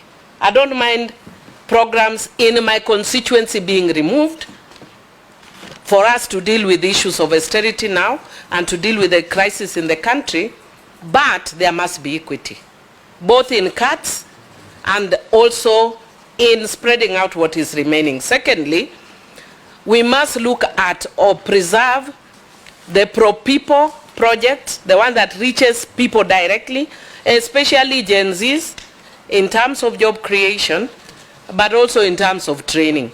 So if you are removing the ones that are reaching them, but we are retaining some which may not have that sort of value, it doesn't help. Then third, projects that can stimulate the economy. And Chair, for instance, there are some construction, there are ongoing constructions which you don't need. I know there are many we've removed, but there are some that I've actually seen that are there. Again, consolidating roles is another. Unfortunately, one of the areas I've seen is an area I'm very passionate about, so I will not say it, I will not mention it, but it's an area I'm very passionate about. But they have 3 different agencies doing one thing. It's a lot of wastage.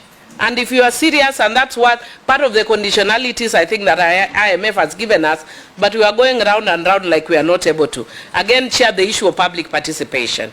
Because we went to the public, they told us where the issue is pinching, let's not remove that. And finally, Chair, on a light note, you have told us that the demonstrations are keeping tourists away.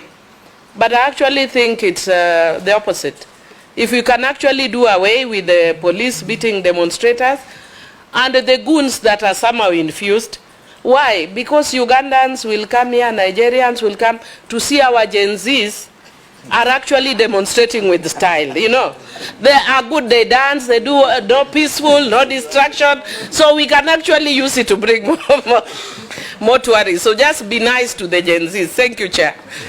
Honorable Chris Aseka, member for Quisero. Thank you, Chair. Thank you, PCS, and I want to declare some interest. PCS is my political father. We only parted ways when he declared an earthquake. So, umeharibika afterwards? No, when he declared an earthquake, I thought maybe it would bring down the whole world. I didn't know that it was a political earthquake. But it's good to know that he's brought me up in politics. I have to. I may not be an authority in economics, but I think the technical people from Treasury are. When you reduce a budget by a whopping 138 billion from development expenditures, what it means that you are reducing economic activities in the economy. The net effect is that the collections will be down and the economy will not grow. The PS has alluded to them, but I don't know if the PS interacted with this document before it was brought to the National Assembly. 2, when you reduce domestic travels, it means you are affecting service industry in the entire country. The net effect is that the economy will not grow. I agree with my Vice Chair. How do you expect to grow this economy by 5.5%? 2, you have indicated that you are trying to encourage direct foreign investment in this country. We've had reports that many investors are fleeing out of Kenya to our neighboring countries. What could be the reasons? And from where you see Treasury, is there a strategy you've put in place to really attract this direct foreign investment? Thank you, Chair. Honorable David Ochieng. Chair, thank you so much, and thank you so much, PCS and the PS Treasury. Got a couple of questions. The first one is, Chair, the finance bill that everyone keeps talking about, where did it come from? Treasury or State House? What is your role in it? Because everyone's trying to wash their hands off it. It now became Parliament's baby. And there are things there that were brought in the last Finance Act as remedies to the situation that we had at that time. For example, we reduced taxation on cooking oil. We were proposing to increase it in this budget. We reduced, in the finance bill, we reduced the price of bread. We were all of a sudden increasing it. The motor vehicle tax, and all these things. Where did these proposals come from? Because it is the elephant in the room. The last financial year, 2023-24, the finance bill was quite top-heavy. And we were told that if you just pass this finance bill, if you just allow this housing levy and all these things, they will have revenues. But the reports we are now getting is that the returns from the 2023-2024 Finance Act are not what we projected. What went wrong? Why are we not able to harness the gains we made in the Finance Act 23-24? Number two, the KRA reforms. Because, Chair, as you would know, and we've been told, this is not conjecture, there are KRA staff who are running mini KRAs. We've been told through the media so many times the fact that the KRA could actually collect more than what they are collecting now by half, meaning they could collect 1.5 of what they are collecting now. Why must we mix KRA reforms with the finance bill? Why can't we just pick out the reforms we need to work on KRA? If it is corruption, if it is systems, if it is the people. Because we are losing money in that regard. I personally believe, and I still believe to that, we did not need a finance bill this financial year. If we had done the reforms we required, the finance bill of this year would have been reducing the burden on Kenyans. Because you told us very clearly last year that this is the silver bullet. Chair, our fiscal policy, environment and framework. In the last 18 months, 24 months, we seem to be playing ping pong with the economic policy. No one knows whether next year we'll have another tax hikes on areas that promote investments. There's no certainty. There's no predictability.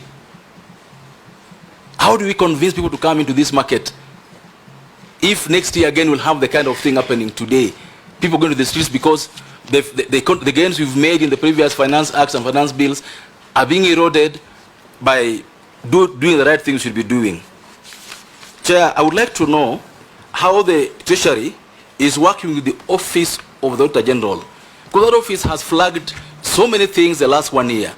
The areas where you're losing money in the counties at the national government level. Issues of accountability by CDF committees in the constituencies, the various ministries and the parastatals. What is being done to ensure that that is available is being used the right way, so that the measures we are now proposing, the austerity measures we are now proposing, are able to make us have some gains in that. And finally, just following up on what the Honorable Millie has said, in these cuts, and I say this is a very heavy cut, a very heavy hat, in these cuts, there is almost a clear pattern that in the cuts you are making, the MPs who voted no are being targeted in their constituencies. What do you have to say about that? Thank you.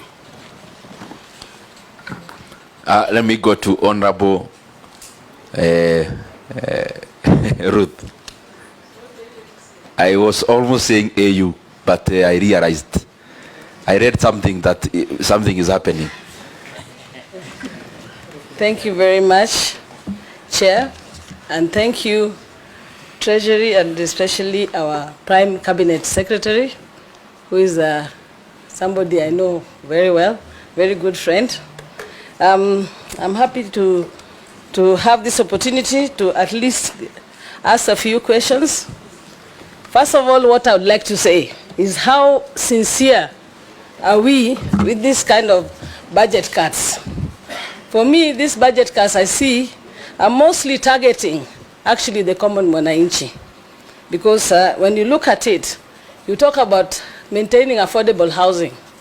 Yet, we are having cuts on TVETs.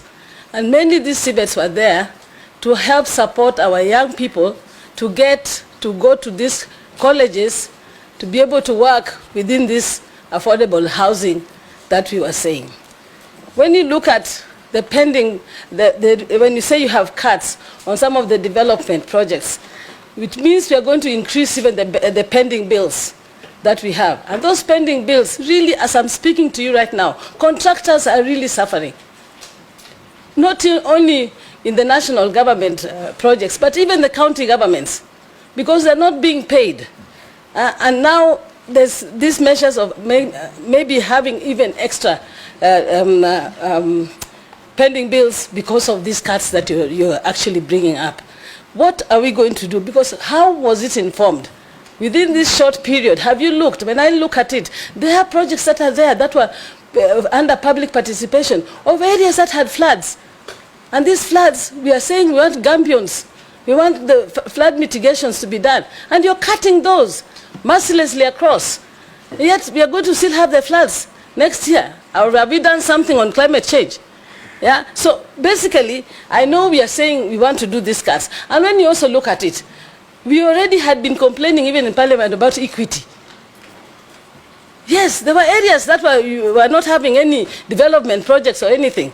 Now that you're going to cut, does it mean that these places that didn't even have these projects are going to be cut further? Or like my colleague Millie Odhiambo said, there's going to be some equity and fair distribution of this cut across the whole country? Because I am sure that when I look at the list that we even have here on the public participation, it looks like mostly the areas that comes from the people who you are saying, for example, are supporting Gen Z, or that said no or rejected the issue of corruption.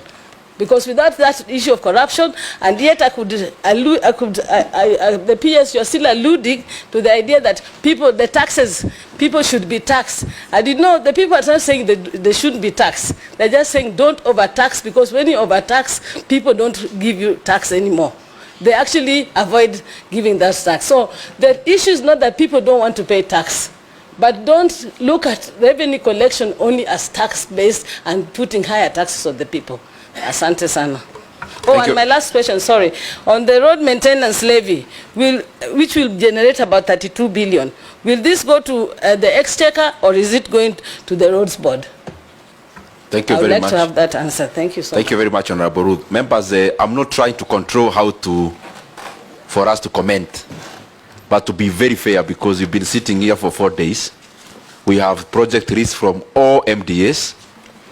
In my opinion, we can take this debate in a different mode, because the housing was here in the morning, we had the list, so that we don't concentrate on one side, then we leave out very important issues which we need to engage with.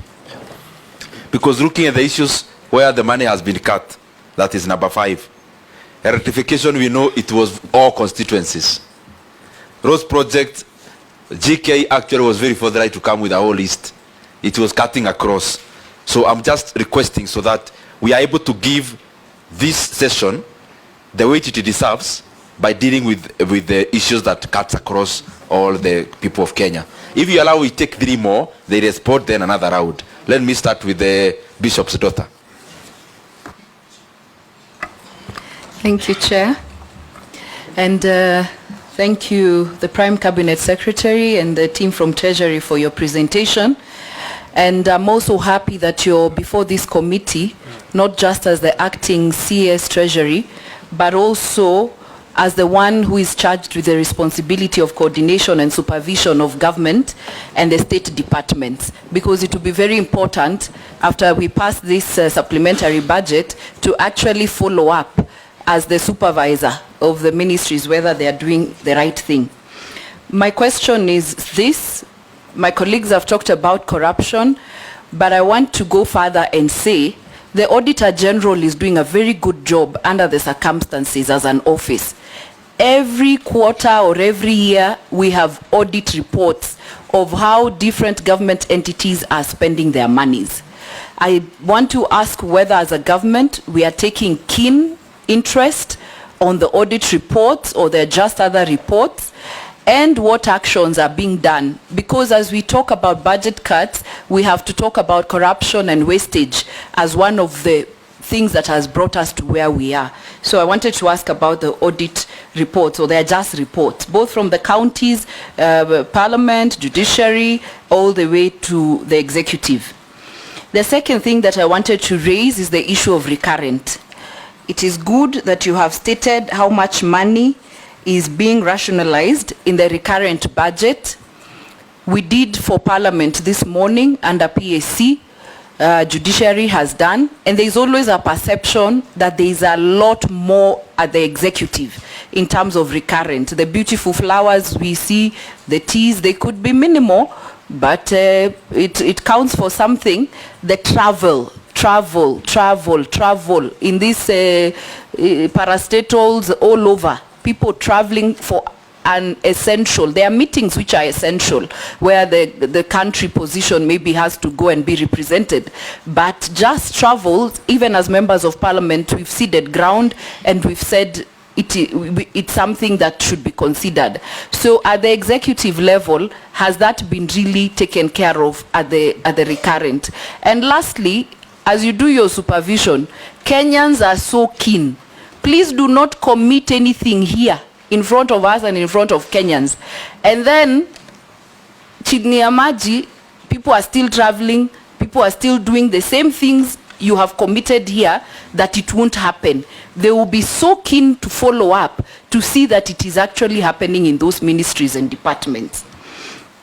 To my second last issue, an issue like NHIF, do we need to still move to shift, or you do reforms in NHIF? Because there are costs that will be incurred as you move to shift. Can we just do reforms of NHIF? Because the majority of it was working. So can we just, improve and make the reforms that we need at NHIF? The issue of communication, you have stated rightly. KRA and Treasury, you need to work on your communication in a language that Kenyans understand. Why we need to raise, why the taxes need to be raised in a certain manner, and as you're considerate also to Kenyans, but your communication is key. And finally, I don't understand why the president has 10 or 8 advisors on economics, and then Treasury is doing its own things at Treasury. Then some of your advisors are talking like they are not in the same government. They are even talking against you, Treasury. And you're wondering, are you working together? Are you, there could be a challenge and a problem between the advisors and Treasury, because I thought the main key person to advise the president on issues to do with economics is the cabinet secretary responsible with Treasury. Now you have some people who sit in air-conditioned offices who don't understand what Kenyans are going through, and then they're just talking in cross-purpose communication. And maybe that is where the big challenge in terms of Treasury and even the president, the issue is going. So as I conclude on the taxes, also you said Kenyans are resilient. Kenyans are resilient. They can even be looking for ways to circumvent paying taxes. That you think we are resilient, but the more you continue taxing us, and that is why the raising of taxes is not commensurate to how much we are getting, because Kenyans are just looking for ways of surviving under the tough circumstances. So we need to get a way to communicate and convince them why they should pay taxes and why they get value for the money of it. And as you tell us about the debts and everything, I think that should be public information. Audit your debts, tell us where we are, so that we understand and we move together. Don't just be telling us every other time we have loans to pay. Kenyans are asking which loans, what were they for, did we get value for money, and how much are we paying? Do for us simple, and we will understand and work with you. Honorable Mashako. Thank you, Chair. I like first to commend the National Treasury and the PCS for a good presentation. Chair, I have about 2 or 3 questions. One is, we know we have a very good tax policy that I think was launched last year. I just wanted to know from Treasury how that tax policy is influencing or is guiding the decisions to either tax Kenyans more or reduce the burden of taxation, or how is it informing even the finance bill that we had just recently. Why I say that, Chair, when Chair Finance and Economic Planning Kimani Kuria came before this committee, he indicated that he wanted some budget under Treasury and KRA that will allow a study be done to show now the sensitivity of either higher taxes on revenue collection. And I would really want to know whether this has been done in the past, or it is time that Treasury is waking up to realizing that more taxation does not necessarily mean additional revenue to the country. Because if that is the case, then we want to see that future finance bills or future any attempt to tax Kenyans more may lead to a justification around a study that has been conducted, so that we are sure any additional tax burden will generate additional revenue.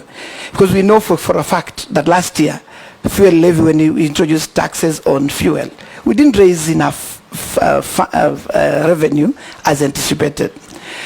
Tied to that, Chair, is that we have raised fuel levy from 18 to 25. And I just wanted to know, and a colleague of mine mentioned this, is that do we have a framework? Which laws are we going to use so that then the money that we raise under a road maintenance levy fund would be used to fund our budget? Because there's an indication that that money that will be raised will help reduce will help fund the budget that we have today. Second, Chair, most of the departmental committees that have come before us have indicated that the departments and ministries they oversight are complaining that you have cut, not that they are complaining that you have cut their budgets, but they're complaining that you've cut so much, including employees, salaries and benefits, PE, personal emoluments. So I just wanted to hear from Treasury, when you cut across, are there departments that you feel you need to reinstate their PEs? I want to give you two examples. One is Kenya Film Board, that you've cut 55% of their, their personnel emoluments. Go to CDA, Coast Development Authority. You've equally cut, 122 million shillings. That they're indicating that that part of that, 65 million of that, is purely salaries and allowances.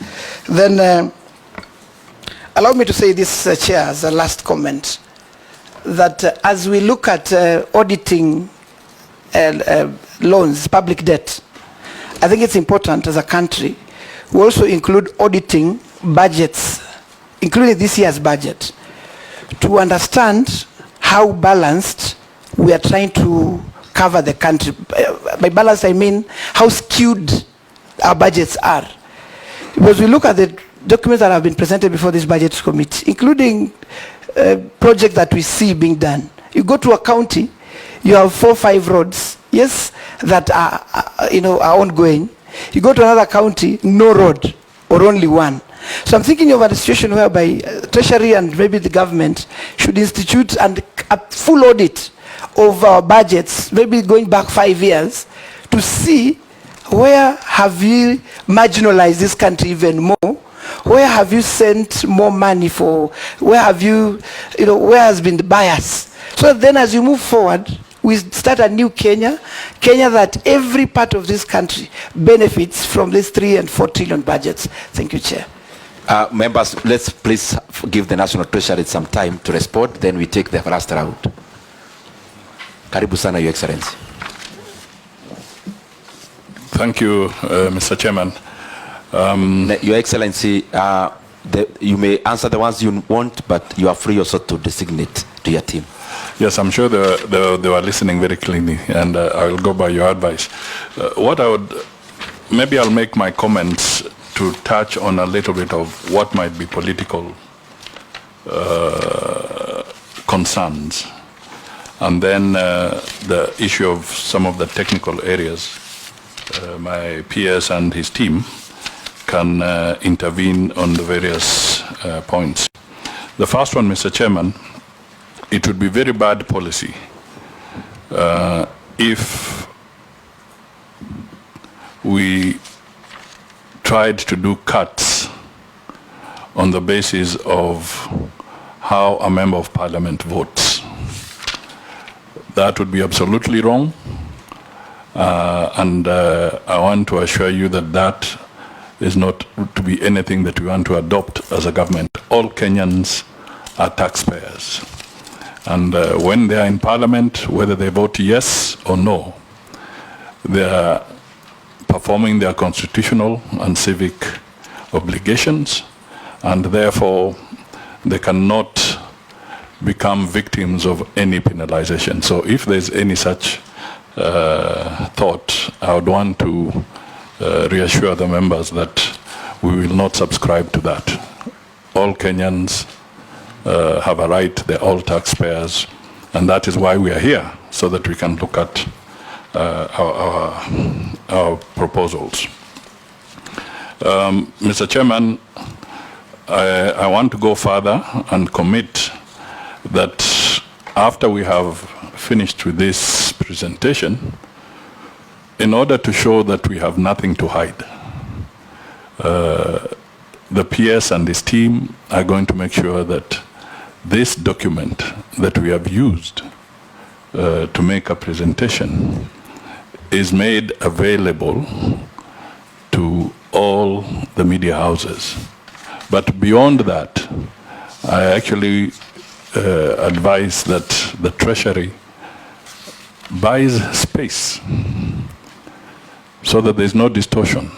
I think the Treasury, and this is what we are going to do, we will buy space and have this document in all the leading papers of this country, so that there is no deletion of a comma, no hiding of anything, so that Kenyans can see for themselves what it is, as it is.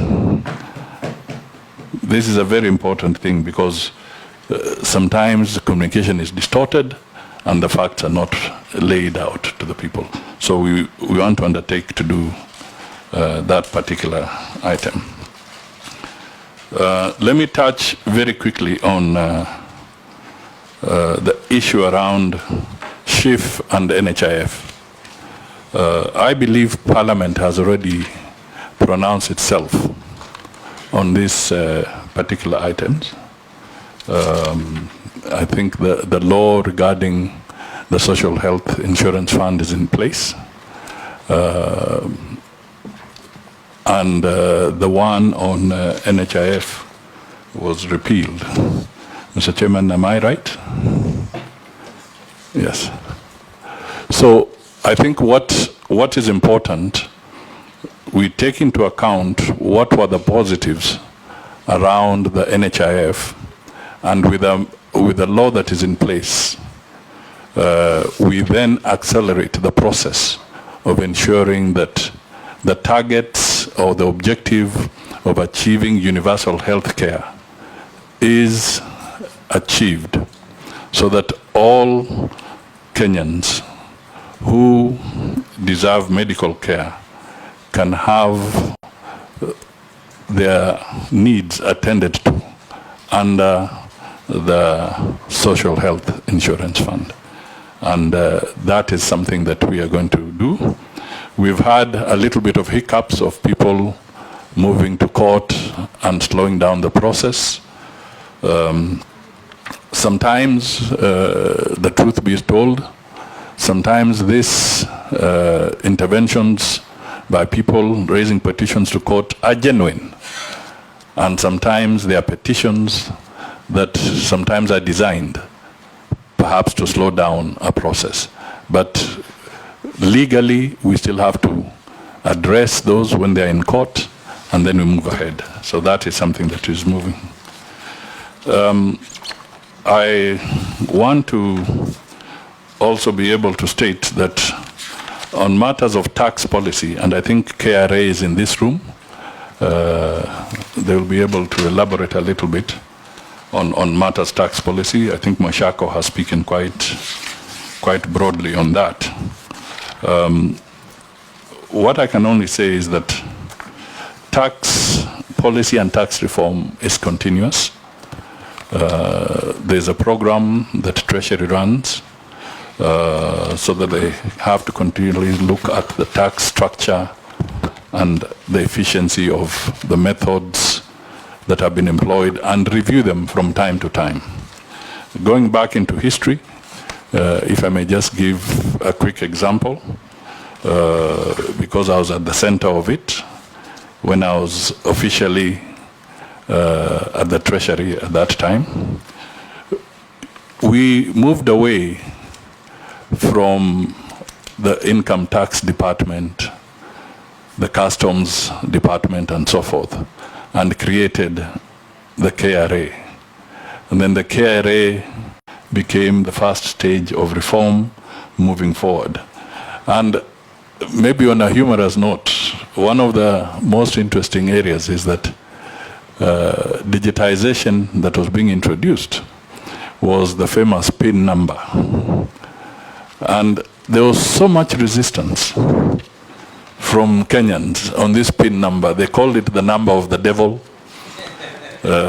Even it was being preached in churches by very prominent bishops that this is the number of the devil, that you're going to be identified by the number. But this was a strategy maybe conceived by people who want to evade tax to try and stop you in the tracks so that you cannot digitize and you cannot reform because the tax news will get closer to them.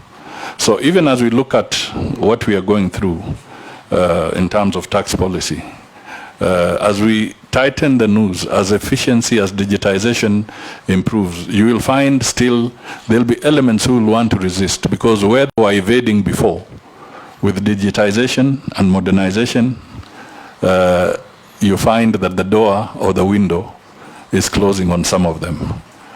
So these are things that we would have to anticipate. I think the issue of the debts, I just want to say that there is a debt register actually at the Treasury, and I think you'll want to speak to it, which is public, and it gives details of who do we owe. It is there. I think what the members are looking at is the issue of creating the forensic audit around the debt profile, and to see whether we got value for money at the end of the day. That is a valid issue, but we have to do it procedurally, because it is important that, because constitutionally it's the Auditor General who can audit all government accounts.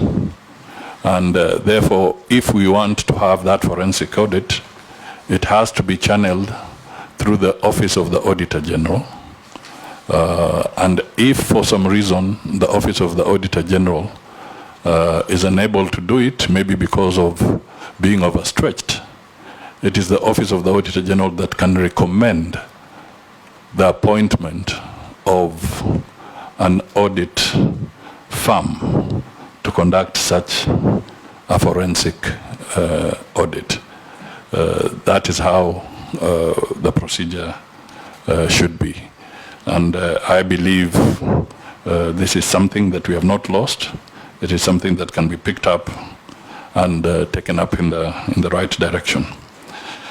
In part of the issues that we want to look at is we agree that there must be a better strategy around implementation of the findings of the audit reports. This has been an area of weakness, especially when it comes to tackling matters corruption. And this cascades not just at the national government level, but it cascades to the county governments, and it even cascades to the state enterprises. This is something that I think as a strategy of tackling corruption, I can only say that Parliament and the executive will need to work very closely together so that we can have a better strategy around implementation of audit reports. The issue of pending bills, this is a thorn in the flesh, and you have raised very valid questions. I will leave that to our technical people, because a committee to look at pending bills was set up by government, and about 70% of the 600 billion plus Kenya shillings of pending bills is primarily domiciled with the state corporations. They have even more in terms of pending bills than the national government itself. So that is an area where the committee that was set up has made some preliminary findings, and I'm sure the PS Treasury will be able to say something towards that. On a broad scale, it is true when government does not spend, as Honorable Aseka did indicate, economic activity is subdued. So we are alive to the fact that we need to take urgent measures and quick corrective action so that the government does not lose the momentum that it had gained in process of trying to get the economy back on the recovery path. So that is a reality. But I want to tell members that we have really cut to the bone. We have cut to the bone. The negative side of the tax, when you don't have tax, then your only recourse now becomes cutting expenditure. So we are trying to do a very delicate balance between not living without the Finance Act, but also trying to figure out how the government can still have its operations with the bare minimum. I want to say that the Finance Act, to Honorable David Ucheng, this was an act generated by the executive. And I think the executive has taken full responsibility. That is the government of Kenya.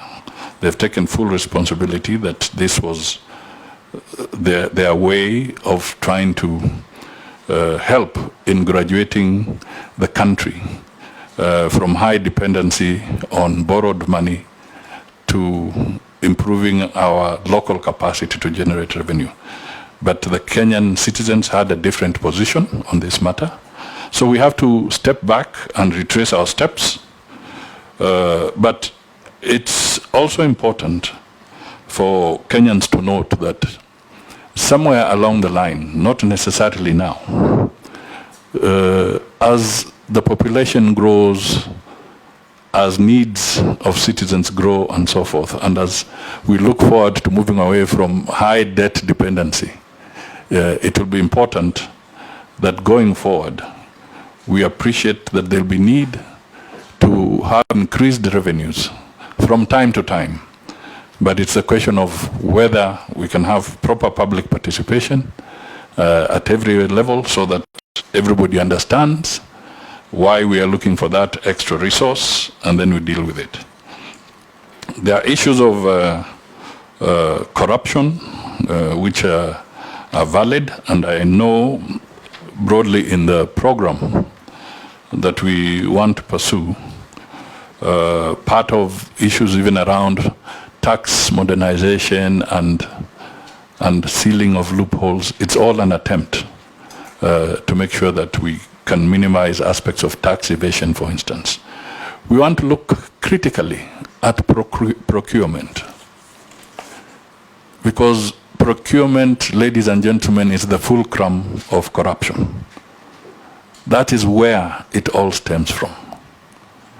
And we are in the process through Treasury, and some may require amendments that will come to the floor of the House, that the aspects around procurement be relooked at, be digitized, so that there is minimal contact between individuals. We want to appeal that this House will be, you passed the conflict of,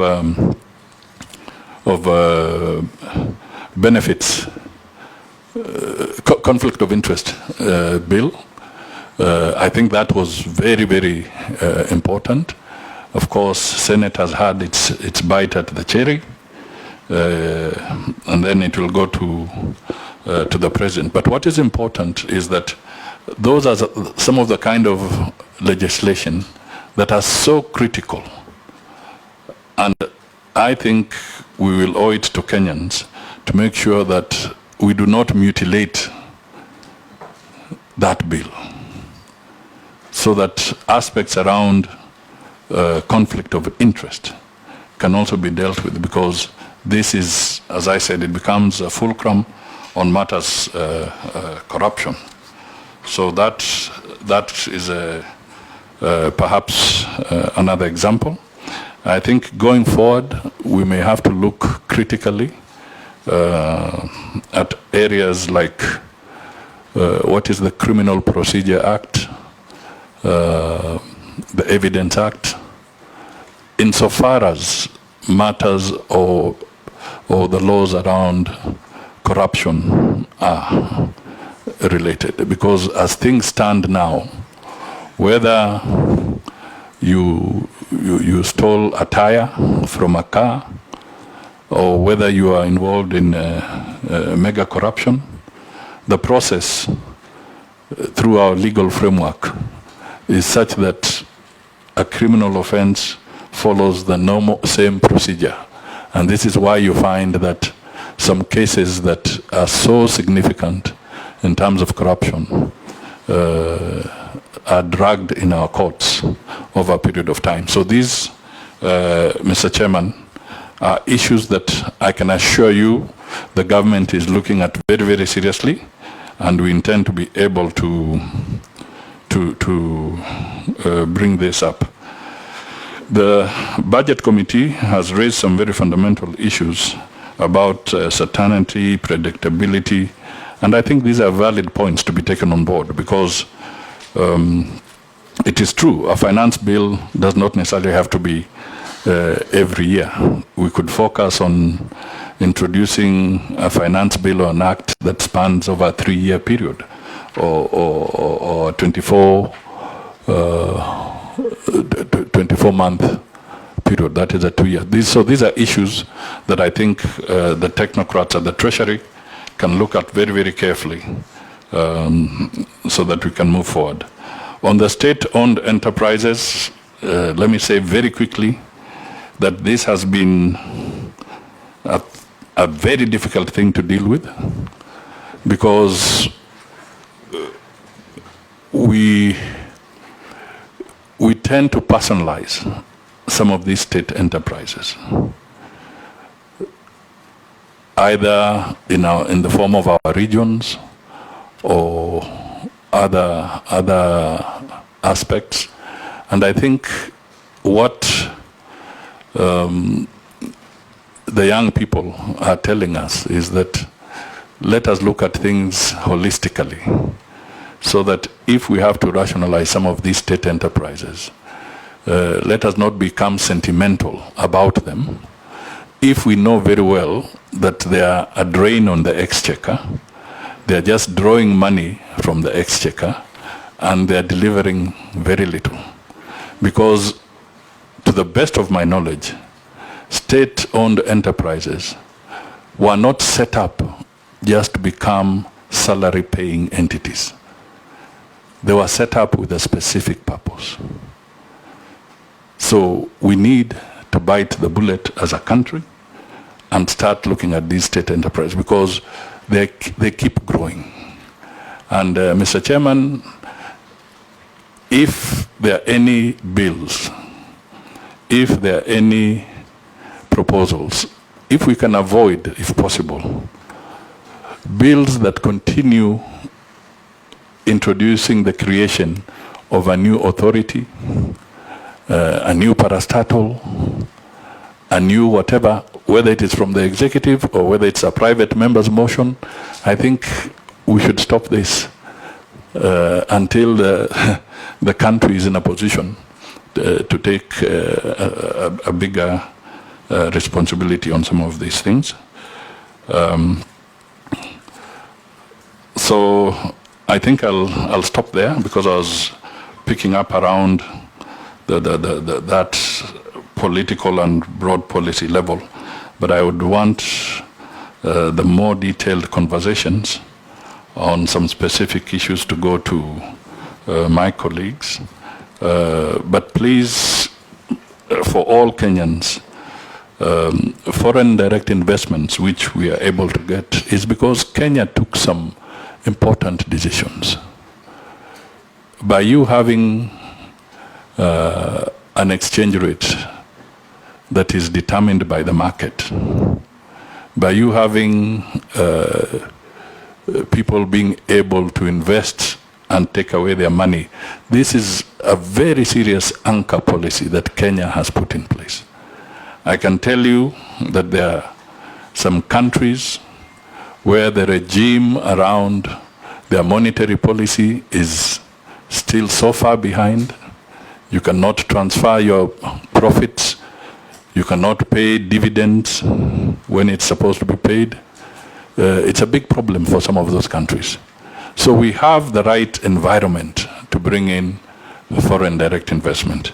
Indeed, even our constitution that allows the free speech and all that is happening, what we talk about when we say don't scare away, it means it's referring more not to the constitutionally and provided processes of picketing, but it's to the violence. When violence becomes the part of the game, investors get their properties destroyed, they're left with bank loans to deal with and so forth. That is how you scare away foreign direct investment. But if you're just protesting and moving, nobody will bother you, because that is part of our law. And we should also encourage a culture where that is done peacefully. But to be honest, our businessmen have lost more than 6 to 7 billion shillings worth of property in terms of destruction. Their supplies, their stocks have been destroyed, and very few of them may have insured for riots and public. They may have insured for fire and other things. But when you go and take up the insurance policy around public riots and destruction, it's a very, very expensive policy. And very few business people will be able to take that. So there are consequences. And those are the ones we say that are detrimental to not just FDI, but even to local domestic investors, because you must also have the local investor doing his bit so that the foreign direct investor can also understand that there is need to invest in that country. So we can only appeal to our young people that as we do what we have to do, when it is necessary for us to do it, let us make sure that we do it within the confines of the law and look at the bigger picture that we want to create. I think, let me rest my case there for the time being. Honorable Chair and Honorable Members, I will try and focus on areas that the Honorable Prime Cabinet Secretary has not touched on. The first one is on the issue you raised, Chair, on the ANA. Yes, we have a large part of our country. Most of our people are in the informal sector, but they also get services from government. And there are levies and fees which are charged. And this is an area we are focused on as what we call non-tax revenue. So we take your views on board, because I think you mentioned about the sports fund and the tourism fund. We will work around it to streamline. And there's a lot that is going on that area. Perhaps we can present to you in a future date, but so much is happening, including forcing every entity of government that provides services to move to e-citizen platform, because we have a greater view. And since we moved most of the entities to e-citizen platform, we have seen daily transactions captured have now increased from around 70 million, and the last figure I saw last Friday was around 350 million. And there is a possibility with greater support to the government digital unit, which is under Mr. Ndungu, and also the State Department of ICT and e-citizen department, we could actually raise it to even $1 billion shillings. So I think that's work in progress, and we agree with you, including IRA. We want every entity to indicate how much they are raising.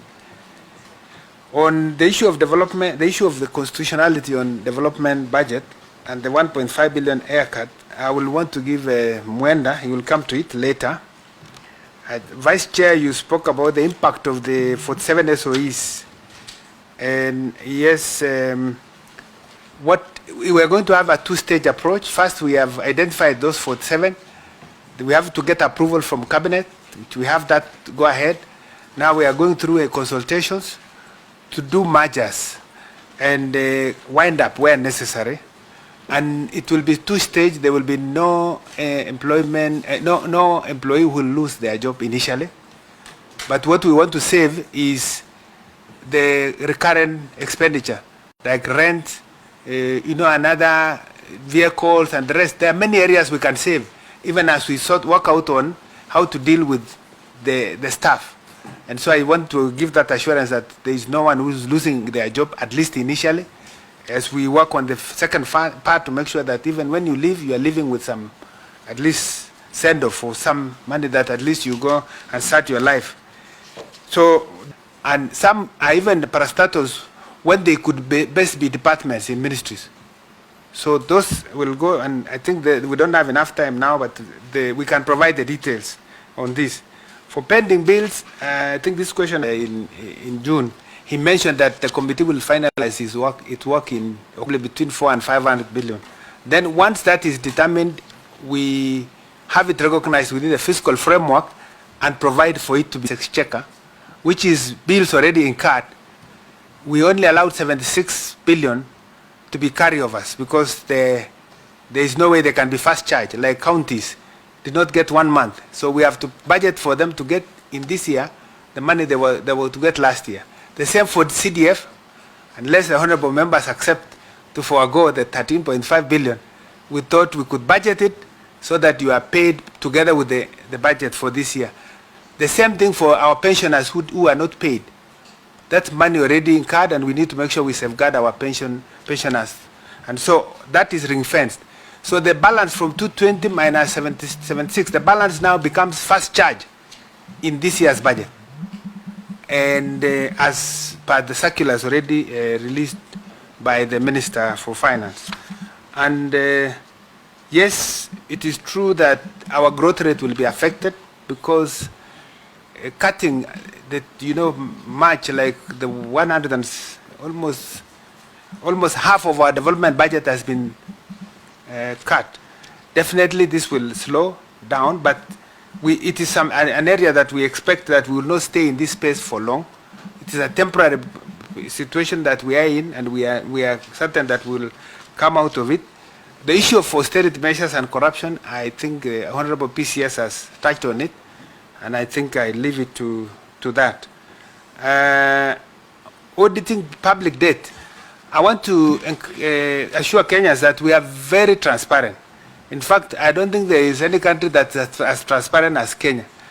You visit our website and you will see that we have a summary statement of public debt. The last one we just uploaded last week for 22-23 in foreign currency. It indicates bilateral donors, all of them, what currency we have borrowed in, how much is outstanding, how much principal is being paid, drawdowns, and outstanding amount which is remaining. And it's very detailed. You can get all the information you need. And this information is from 2009 up to now. Then there are also other information that if you want to get about debt, you can actually get them from, if you visit our website, you can have our annual borrowing plan, Our annual debt management reports are there. Our borrowing program performance, our debt and borrowing policy, our debt sustainability analysis, if you want to see, external debt public register, we have it, external resources estimates handbook, fiscal commitment and contingent liabilities, our guaranteed debt is available, Kenya's external resources policy, and many, many others. Our website is very rich. If you have any information, please visit. But over and above that, our Auditor General also gives regular reports on this. I think Honorable PCS has talked about projects, and as answered, we don't target any projects in terms of who voted what. And I think at least at the level of our technical team. And areas of budget cuts, I know the issue of equity has come in and has come in before. We have taken note of that. And of course, austerity over 5 years, these are also things we have put in place. When we do our fiscal framework, we make sure we also do the projections on all those. So I think Honorable Milo Odhiambo, you spoke about, you also spoke about equity and the need to preserve people projects. I wish we could, but it was very difficult to go through it. But I think what guided is, of course, what is priority for this government and what is ring-fenced under better bottom-up economic transformation as projects which are important. But definitely there are areas that I would not have wanted to see suffering, electricity, roads. Those are important areas for our communities. But it's one of those, unfortunately, we had to suffer. And then Secretary General, I think you called him Daktari, I didn't get the name. I think you also spoke about areas of budget cuts. And I agree with you, if we don't address some of these things, and that's why we hope we can get out of this space where we have to do budget cuts, especially that are very important areas. There are areas like recurrent, and if you look at it, you will see, I don't know if I have it with me here, we have done 100% cut. Let me just go through that area so that you can see which area has suffered what. Yes. On page 17, if you all of the document that you have, that the Prime CS read, we have cut communication supplies and services by 20%. And it's because we had done it earlier, but also because people are not traveling, we don't want to impact also on internet. So we must still provide for money for internet so that people can be able to do virtual meetings and all that. That's why there is ring fencing. Domestic travel and subsistence, we have done a cut of 50%, and this is a further cut to what we had under the PPS. For membership fees, dues and subscription to professional and trade bodies, we have done 100% cut. Foreign travel and subsistence and other transportation costs, is suffering 20% further cut from what we had done earlier. Training is the same thing, another 20% cut. Hospitality, supplies and services, unfortunately, yes, it's going to affect our hotels, but it's an area where if you cut travel, then definitely it also affects on that. Confidential expenditures, 100% cut. And contracted professional services, 20%. Monitoring and evaluation is an area we didn't like, but we had to do 100%. Even other operating expenses, 100%. Then all refurbishment of buildings, we have cut 100% in terms of the budget. Purchase of motor vehicles and other transport equipment is like frozen. Nothing, 100% cut. Purchase of office furniture and general equipment, 100% cut. Purchase of generators, 100% cut. Rehabilitation and renovation, 100%. Housing loans to public servants, I think is also affected. I think you have this table. It is an indication of where we have tried to focus on. We wish we had more on this. I think I already told you that most of the recurrent expenditure is what we call autonomous. You have very little to cut. And if I can just draw numbers for you so that I make my point, we have in this budget 2.832 trillion as recurrent expenditure. Out of this, we have domestic interest, which is 750 billion, and foreign interest, 260 billion. So only to service interest payment, that's 1.01 trillion. Then pension is around 186. So you're talking about 1.2 trillion of 2.8. So 2.8 minus 1.8 is 1.6. Out of that, we have salaries here that I see here, wages and salaries of around 650 billion. And this excludes salaries to sagas. And then you look at the others now, or junior secondary capitation, for instance, civil service reform, famine, KRA reforms, defense. All this, you have very little to cut. So the recurrent expenditure is basically, you can't do much. That's why the only area we could do, we tried our best to cut expenditure on recurrent, and we only managed to cut under the executive recurrent budget on O&M. You see on page 4, we managed 15 billion. Removal of the office of the First Lady and Second Lady, we managed 1.2 billion. Rationalization of the budget for advisors was done by 50%, and we managed about 600 billion.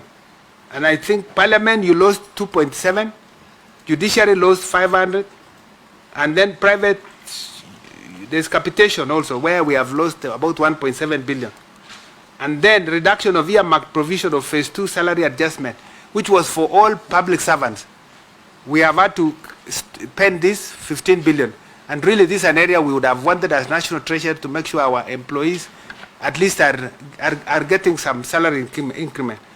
I think we indicated the Maraga task force.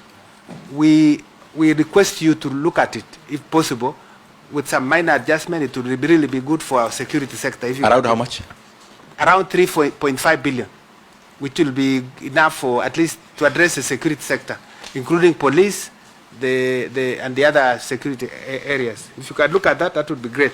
So I think I've answered that to say there is very little room.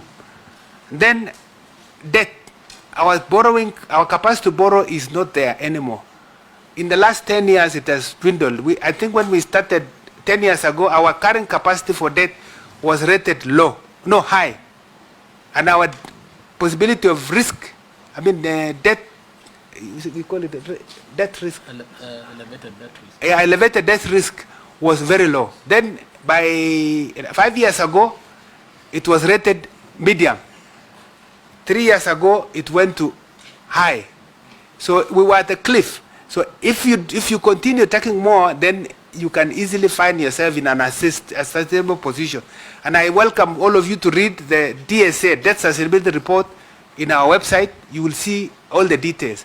So the best way to go forward is to do fiscal consolidation, meaning lessen debt, rationalize expenditure, and work on revenues. And that is what we have been trying to do.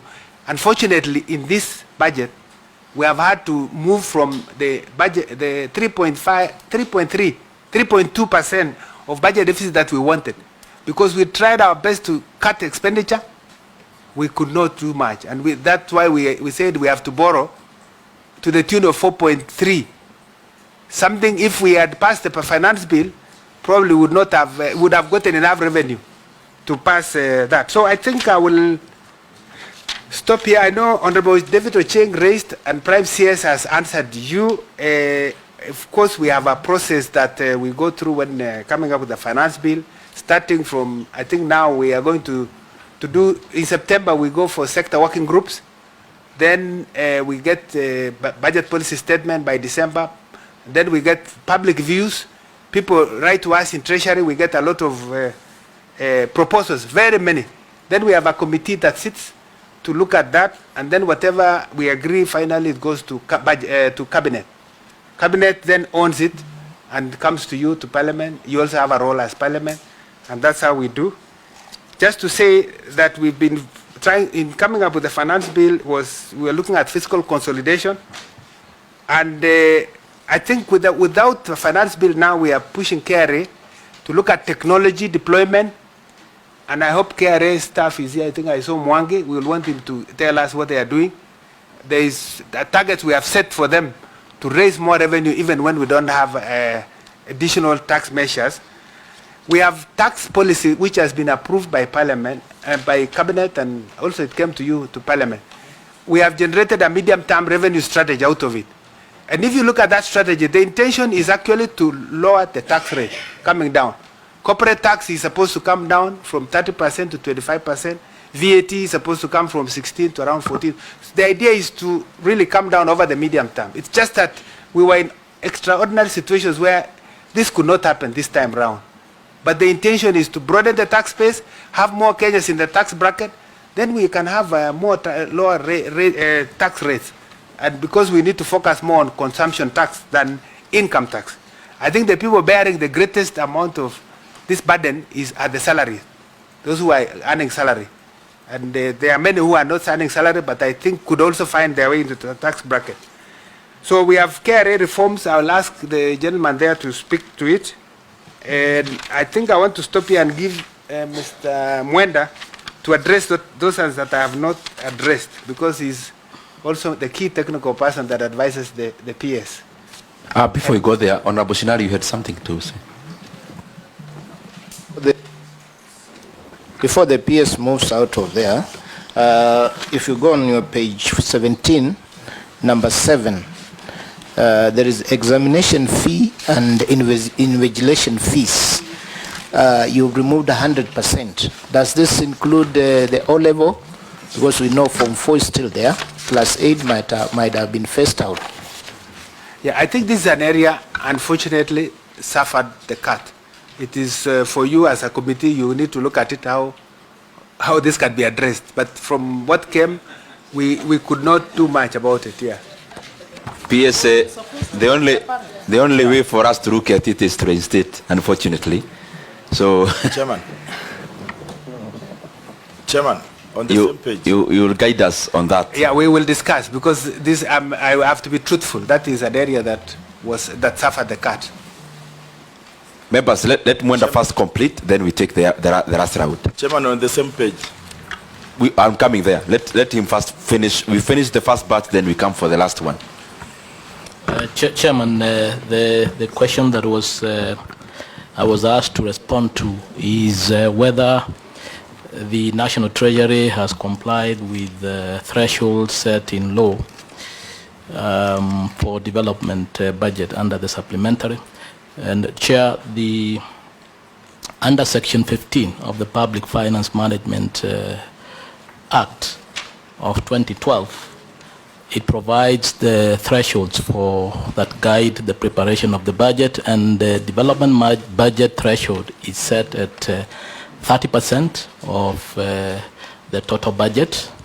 Unfortunately, under the current supplementary, because of the deep cuts, we have deviated slightly.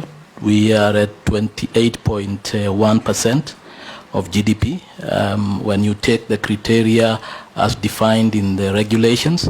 But fortunately, the law allows the Cabinet Secretary to deviate temporarily with an understanding that we will then go back under extraneous circumstances like currently. The law allows the Cabinet Secretary to deviate. So that's the position. We can, through you, Chair, Mwangi of KRA, please introduce yourself, and then you can address the issues, especially on reforms going on at KRA. Yes, Mwangi, just be brief. Thank you, Chair. I just want to start by saying that in this year, 8 million taxpayers filed their returns compared to 6.3 that filed the previous year, that is 2023. That's a growth of 1.7 million taxpayers, a growth of 26%. So we are leveraging on technology to ensure that we simplify taxation. We make it easier for taxpayers to file and pay taxes. And just to mention a few of the technology that we are implementing, one of them is e-Teams that has been running, and we want to simplify it further so that then taxpayers are able to transmit invoices smoothly. Then we are also looking at integrating with various ecosystems, financial institutions. We are talking about property management system, so that we are able to have a view of what is happening in the property management space. We are also integrating with IFMIS, so that then we are able to see how much suppliers have been paid, so that then they are able to file their returns. So those are some of the reforms that we are implementing, most of them technology-based. And this is to ensure that we have visibility of transactions. That is the underlying technology platform, that we have visibility of transactions as taxpayers transact business. Thank you, Chair. Thank you very much. That's very good and precise. Then members, let's go to Honorable Makali Mulu, then Honorable Atandi. Yeah, thank you very much, Mr. Chairman. Mr. Chairman, I'll be very brief because a number of questions have been raised. But I also want to join my colleagues in appreciating the presentation. It was very well done. So I'll focus more on public debt. As a result of the withdrawal of the finance bill, Treasury proposes to borrow additional about 141 billion. And when you look at the original medium-term debt strategy, the proposal was you do 55 external, 45 domestic. Now, the additional borrowing is being proposed to go domestic, which changes the figures now to about domestic about 53, external 47. I was wondering whether now with that change, whether Treasury might have to look at the medium-term debt strategy, because the scenario analysis then might need to change. So I would want to hear your comment on that. And then tied to that question, when you push more to domestic borrowing, you know the impact you'll have on interest payments, because the domestic interest rates are quite high. So I would want to hear, is it that now we cannot access the external market so that we go for concessional loans? Or is it by choice that we want to go domestic? And then the second question relates to the development budget cuts. In some institutions and agencies, you have just done what I would call percentage cut. For example, you say cut 50%, 50%, 50%. For example, you look at the budget of the Auditor General. The development budget is cut by 50% across the board.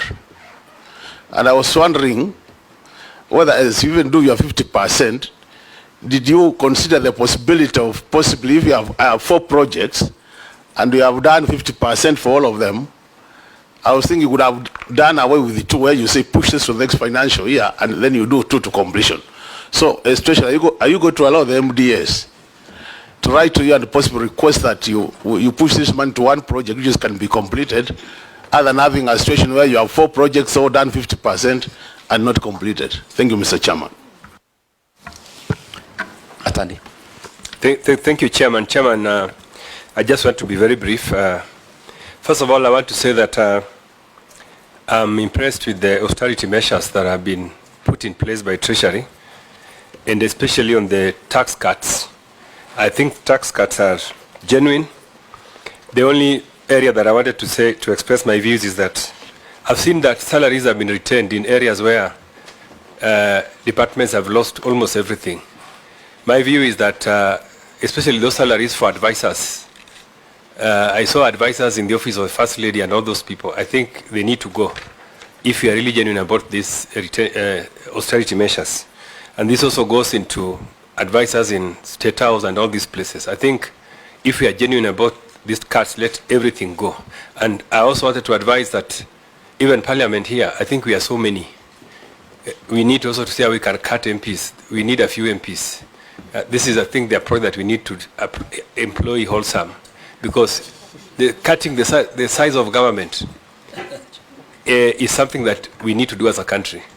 That is my view. The other thing I wanted to say, Bwana Chairman, is that I disagree with the Principal Secretary on his assertion that the economy is performing. I think we're looking at everything here. There's really nothing to buttress that assertion. If the economy was really growing, then we would see that reflected in the tax revenues. Tax revenues are almost stagnant, and we are not seeing anything going up. So unless there's evidence that the KRA leakages in KRA, if there's evidence that there are leakages in KRA, then I think that's something that we need to be shown. And maybe KRA needs to give us a report about how they project their tax revenues.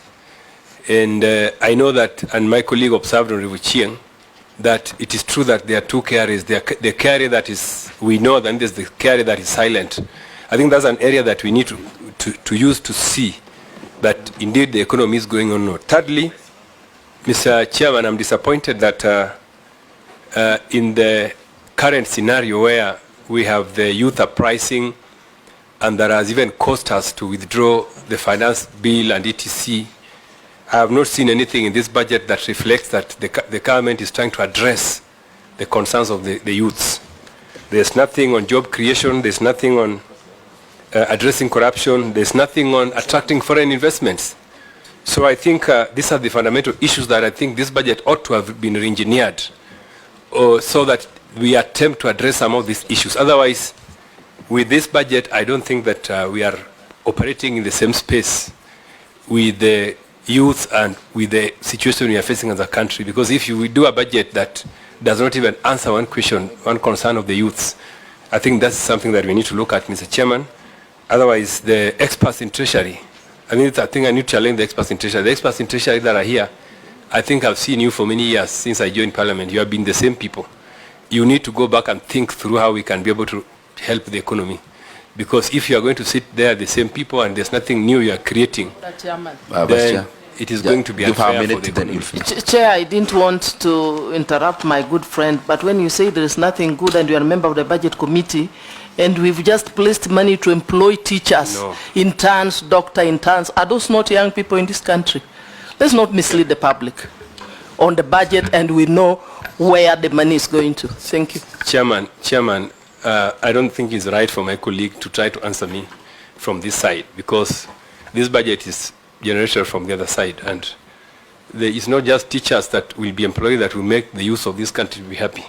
Who told you that the people who are routing on the seas are only teachers? The people routing on the seas are so many, and there are many issues that they are concerned about, which we need to address as a wholesome. And so I think my challenge to the Treasury team is quite in order. Thank you. The Treasurer of the ruling party. Thank you, Chair, and thank you, CPS and the entire team for the good presentation.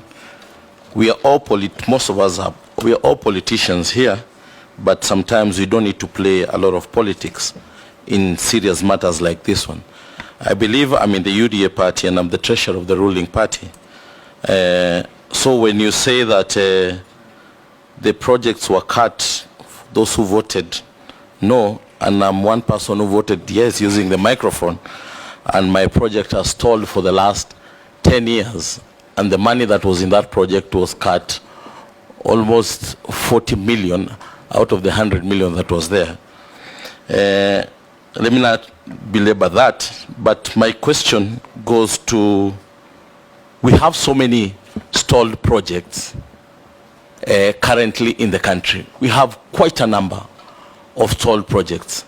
Is there a way that instead of putting 100 million in a project of 2.2 billion, and this guy has already other pending bills, is there a way we can maybe fund 2 or 3 projects to completion? Because it doesn't make any economic sense.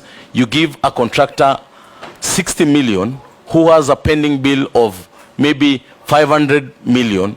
This guy will not go back to site. If we get a way of funding 2, 3, 4 projects to completion, it will make more economic sense than funding a project 50 million for 10, 15 years. That project will not even make any economic economic sense. Number two is on the A&As, which I think my brother had already raised, the chairman, Honorable Ndindi Nyoro.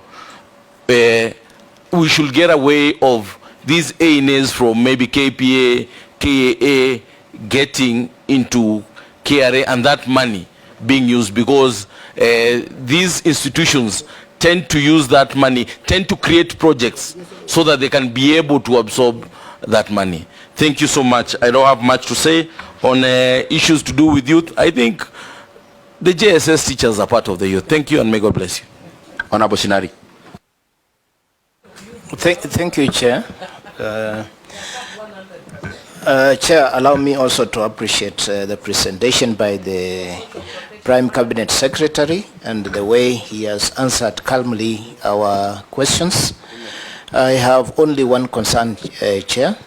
I would like to know the effect of the protestation that we are having on daily basis.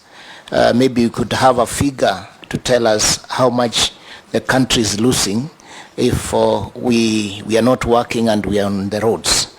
Number two, Chair, it's also a concern that the youth are saying they will occupy the airport. Why? Because they feel the airport is on sale. We have a clear understanding of what is the actual position, so that wherever they are, people can understand. We also understand that we have the social media, which is speculating a lot of things, Chair. That's my only concern. Thank you. Honorable Ariwario Hasaka.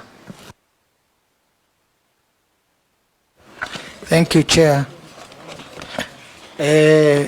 My first question is to ask Treasury, where they have consulted the ministry on cutting their votes. Is there consultation? Chair, also, I differ with the party leader Ocheng. He said the people are being punished because of voting either no or yes. Some who voted yes because of their people, they have also been punished. Chair, this resettlement fund, the resettlement of the landless, you know there is basic needs. That is shelter, food, water. You are removing the resettlement fund. For that case, people affected by floods, for Tana River, Mai Mahiu and Muranga.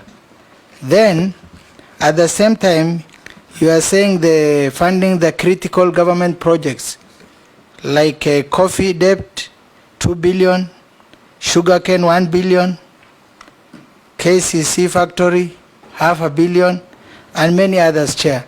So, Chair, can Treasury prioritize the suffering Kenyans? Because my people are living in the tented camps for the last 2 years, Chair. Those people are suffering, mothers, children. There are schools which have been completely damaged by floods. So, Chair, is the Treasury sincere to remove such a critical funds to help Kenyans who are suffering in the camps? Thank you, Chair. Let's now give the National Treasury the opportunity to now respond, and we finish. Yeah, can I just say one thing?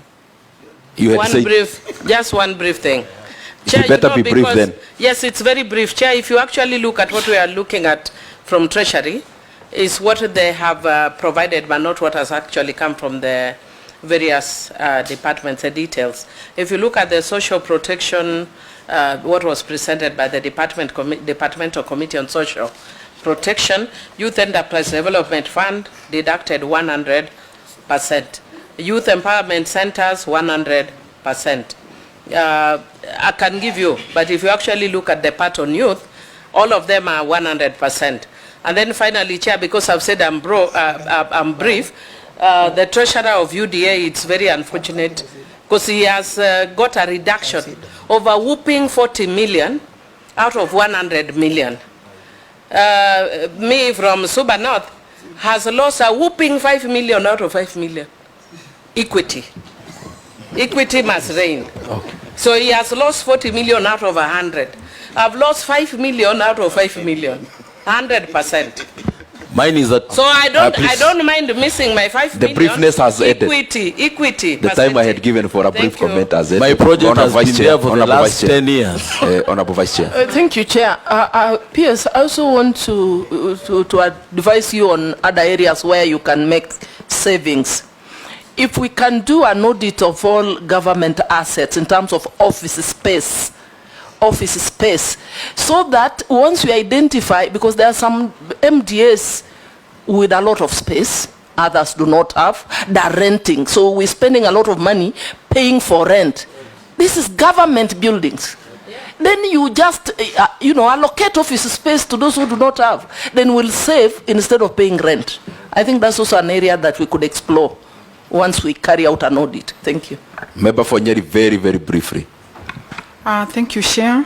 Chair, I just wanted to support the cabinet approval regarding Kenya Airways. I can see they want to do restructuring, and we've been losing a lot of money. There's no value for money for KQ. The other thing is about public participation. PS has talked about it. We are going through what we are going through because many Kenyans, they didn't know anything about finance bill. Actually, they were saying it is the president who has brought the finance bill. So I think it's always good and it's important for us to go to our local radios and everywhere and we talk to our people so that they can understand. Thank you so much for your good presentation. Your Excellency, sir. Thank you, Mr. Chairman, and thank you to the members. Very quickly, the tax issues and the targets, that will be dealt with by the KRA gentleman. But looking at the figures, from what I know, is that the revenue collection has been rising, although it may have been falling short of the targets. But he'll elaborate a little more on that. Let me start with a very critical issue.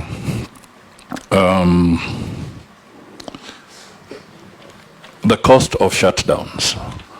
The Honorable Shinali has asked whether we have quantified it in terms of figures. I can only say this is work in progress because it will take some time for us to filter through all the details. But I can tell you that the initial estimate was close to 7 billion just from the mayhem that was visited on various business people and so forth, and the losses they suffered. And maybe that's actually a conservative estimate. But the daily cost of the various shutdowns remains high, and later on, I'm sure the numbers will feed into the economy and we'll start feeling the pressure. Let me discount immediately that the airport, Jomo Kenyatta Airport, is not on sale. This is a public asset. It is a strategic asset. And if it was going to be sold, you can only do it after a full public process that Parliament endorses. So anybody who is giving the impression that the airport, Jomo Kenyatta Airport, has been sold is not being factual. It is not true. What we need to appreciate is that we will need to modernize our airport. And that means investment will have to take place at the airport. We need a new terminal. You remember there was a greenfield terminal, but it never took off. The contractual engagement had its challenges. There was litigation, it stalled, and the rest is history because it stalled in court. So what we know that is important is that going forward, the Kenya Airports Authority must look at its investment program very, very carefully make sure that everything is transparent, so that during the expansion process of the second terminal, if it is under PPP arrangement, and to let it be done properly, thoroughly, through the legal process, so that everybody knows what is going on. But I want to assure Kenyans that the Kenya Airports Authority is not up for sale. The other thing that I want to mention to Kenyans is that one of our long-term strategies is to create Nairobi as a logistical hub. And we are talking even with the United Nations offices in Nairobi, so that apart from just the new terminal that will come up, we want to create Jomo Kenyatta Airport, have part of Mombasa at the port, and have all through to Naivasha logistics hubs that meet certain standards, so that the United Nations can use this destination, Kenya, as a logistical hub for their operations. Just the way there's a logistics hub in Italy, Brindisi, by the United Nations. So these are some of the long-term objectives we have around the Jomo Kenyatta Airport, but it's not for sale. So I hope that clears the air. I want to state that the issues of the floods, they did cause a lot of damage across the board. All the 47 counties had various levels of impact. And the full cost is estimated at close to 100 billion. That is infrastructure that is damaged and so forth. People displaced, schools ruined. We have data that has been collected on this. Hospitals have been messed up and so forth, and other forms of infrastructure. But clearly, the recovery process will now take time and will be slower because of the financial situation we are facing. I do agree that we could do a lot of savings from the rental capacity, so that we don't keep on incurring heavy contractual obligations. That's a good point that we can take up. The issue of KQ, it is a delicate matter, but we have been trying very hard to bring KQ back on board, because, Mr. Chairman, the core revenue of the Kenya Airports Authority, for instance, in terms of landing fees, in terms of cargo and what have you, is largely dependent on Kenya Airways. So it is an area that we need to look at carefully. It's strategic to the economy of the country, and we need to find a way of turning it around. And I just want to remind members that it's unfortunate that Kenya Airways went to this situation again, because if you go back in history, you will find that Kenya Airways was a fully owned state parastatal that was making losses then. It was then privatized, and partners like KLM were brought on board. It then turned into a profit-making agency that was even now paying a dividend and being traded on the stock market. And then again, somewhere along the line, some other things happened, and we find ourselves where we are. But we are working towards trying to get it on some sound footing, and maybe looking at also the possibilities of a different strategic partner, so that it can continue on a trajectory of recovery. On the youth programs, I I can just summarize that if you look at the issue of why we want to create aggregation industrial parks, why we want to create growth in some of these sectors, it is because we are targeting job creation. We are targeting the value chains so that jobs can be created and employment can be found for the younger people. So the holistic position is that all these measures we are putting in place, they may appear painful at this point in time, but going forward, clearly they are designed to spur growth in the economy. And the largest generator of jobs will eventually be the private sector. I may quote the housing levy and the programs that are going on, whether it is in Kibera or Mukuru and so forth. These are areas that we want to have, even in a more robust way, integrating the private sector in this initiative, so that we can create jobs for the younger people, because they need jobs, and that is what we must focus on. Finally, Mr. Chairman, so that I don't speak again, and my colleagues will finalize, is this whole area around debt, and they'll say something about Mheshimiwa's question on the long-term debt strategy. The one thing I want to make clear to all Kenyans, and I know parliamentarians know this, but perhaps we have not communicated better for the other.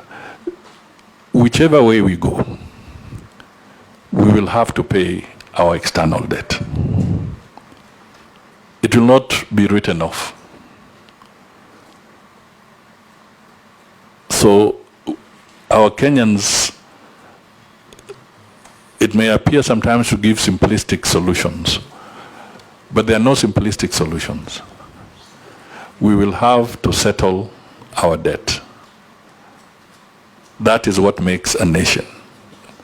It's been committed, it's a sovereign debt, it has been made by others who are there. Our forefathers made commitments. What is biting us, and you all know, is more of the commercial debt. The expensive debt in our portfolio is what is hitting us very hard. It's not the concessionary funds. The concessionary funds, as you know, are from the World Bank, some of our bilateral members, the SDRs around the fund. These are largely concessionary funds. It's the commercial ones that are hitting us very hard.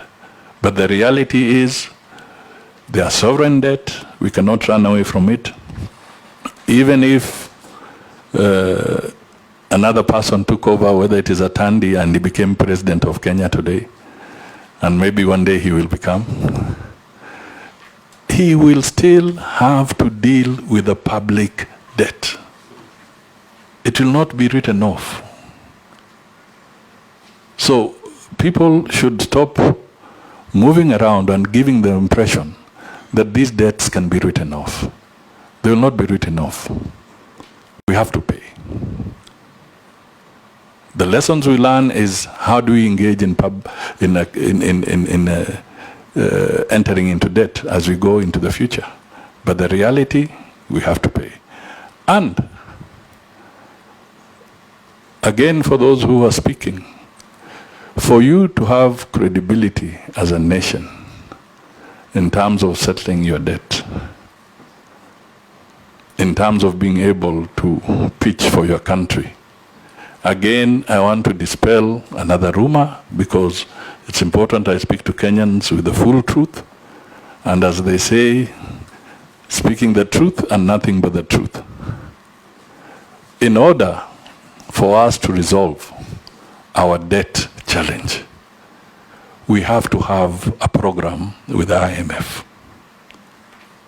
It cannot be otherwise. And if anybody continues to mislead people that you can walk away from the IMF and all this and have your way, it is not true. And I speak because at one time, I was involved deeply in the rescheduling of Kenya's public debt when I was Minister for Finance. And you need to have the IMF on your side and the World Bank on your side for you to have a hearing from your creditors. So ladies and gentlemen, Mr. Chairman, I think I wanted that to go on record so that it's not a question of us misleading the Kenyan public. Thank you. Yeah, so I think the Prime Cabinet Secretary has handled the matter of public debt very well. Since Honorable Mulu is my vice chair in the Debt and Privacy Committee, I'm sure we can go into the details. But yes, I agree with you. The 141 billion, which is the additional borrowing, coming as a result of failure of the finance bill to be enacted or assented to, is giving us a composition of 55, about 47% external, and majority being 57, actually being 53 being domestic. And our medium-term debt strategy, of course, has indicated how we want to profile, and we want to have 55% external and 45. But you know, the exchange dynamics have moved on, and also when I look at the what we have, what we could see as we prepare the budget on program loans and program A in A, what we expect as grants and loans, together with what we project for commercial borrowing, particularly Panda bond, Samurai bond, and sustainability-linked bonds. We are also thinking of debt swaps. All these have not been finalized. What we have put here is what we had farm side, but the rest are still continuing. And as you know, we will come back to you as when necessary when we make progress on our bid to get external financing. So the clear picture will come, but it's work in progress. For now, everything, the residual is what we are calling domestic borrowing. What we take account of all external for borrowing, what we don't, I mean, the balance now becomes what we borrow. But when we make progress on constitutional financing, like we are yet to start with the World Bank on DPO, we are beginning to start discussions even on a new program, probably with the IMF and others. That will change. So we will still keep within our strategy, which is which you are familiar with. And you asked about the development cuts, whether we will write to MDS. Yes, our desire, and I've told most of my colleagues always, if we want a 10% cut, we would rather allow the MDA to look at his budget and determine where to cut, as long as we get the outcome of what we look for. Unfortunately, in this situation, I think we were a bit in a hurry. So we still give the opportunity to MDA, so that if there are projects, you can leave some projects and complete a few others. We will be flexible enough so that we do it. But we have also seen situations when we give accounting officers the opportunity to choose which project. They go for the ones that they know very well, out of public pressure, later they will be required to be brought back. An example, I was just, not that they do it, but even like capitation. If you remove capitation and then later the time comes we need to pay, you have to pay. So sometimes that flexibility also is not there, because accounting officers sometimes don't live with the spirit of the cut that we want. Hence this route that we have gone to. I think the issue of salaries, I think you gave, is it Adani? Yes, Mheshimiwa. Yeah, yours were comments, and we take them on board. And we will see also the areas of the advisors which you have talked about. The data, I think you are saying you are not in agreement with me on the performance of the economy. I want to tell you that I am right in the data I have given you. When I say the economy has performed by 5.6%, it is the data in our economic survey. And you can also check what other independent bodies have said about the growth of Kenya. Look at the World Bank projections. Look at the IMF projections. These are independent assessments. So it is true. Our economy is growing 5% plus is the highest in Africa. I mean, and even in sub-Saharan Africa. So, and I agree with you, the revenues are not commensurate. The revenues we are getting are not commensurate with the performance of the economy. In fact, I've worked as percent of GDP, we are seeing this year we expect like 14.7% tax to GDP. That's not where we want to be. In a growth of 5%, that should give us much higher. And so the issue of addressing leakages is still there. Because I think we are not collecting enough given our economic performance. And on the jobs issue, I think Prime CS has tried to address. Actually, the ring fencing of the budget has been more to focus on areas that will create jobs for the young people. The Hustler Fund is been ring fenced. Fertilizer subsidy program to support our farmers. Leather industrial park in Kinani is more about creating jobs in the leather industry. Prime CS talked about county aggregation industrial parks. This is also more of where we want to get jobs. Passports, IDs, and these are for young people. These are areas where we want to focus on our young people. Government shared services, EPZA, equalization fund, for instance, contingency fund. There are areas here that we have tried to ring fence. But of course, there are many that did not get, which could still be useful to the young people. I think on A&A, you spoke of entities going for projects. Yes, we call them Cabro projects. They begin to look for projects to spend monies that they have. So we are very much in agreement with you. We will work on it. UDA chairman, treasurer, I think you answered it well. It shows that we don't favor. We don't look at which political party one is in. And Honorable Wario, you spoke of consultants of ministries. Yes, we take that into account. And I think the issue of resettlement fund, let me make it clear that those that did not get prioritization now does not mean they have been removed forever. It's just that this time round, we didn't have enough space, fiscal space. So it means in the next opportunity that comes, we will then look at this. And I think I am done on the issue of audit of government assets. That's an important point. We have actually discussed with the PS Housing. We are doing an assessment of where all our MDS are staying, how much they are paying, how much space they have, and we see whether we can actually even match or move some. And then the issue of choosing which projects. I want to give an example. When I was PS Trade, I remember I persuaded Treasury to allow us to complete Kibit, a building in Westlands, which was 90% complete, but which had stalled for 10 years. Treasury agreed, and we managed to use only about 140 million. We did that building. Now it is fully operational. Kibit is there, and many other entities, and we have saved a lot of money in terms of rent. That's the same thing I've been telling my colleagues, even the one in, the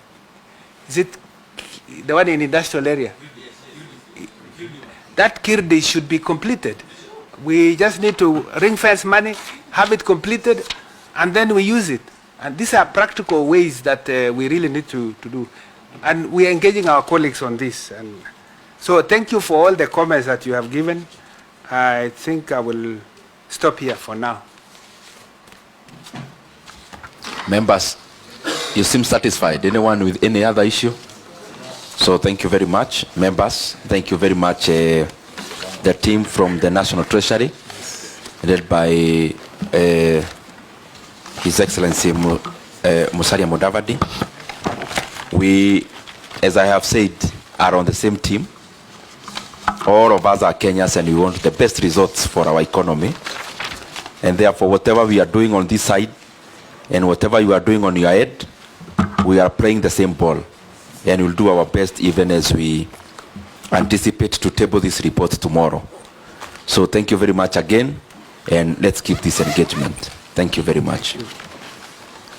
Thank you for your support. So members, please, you remain.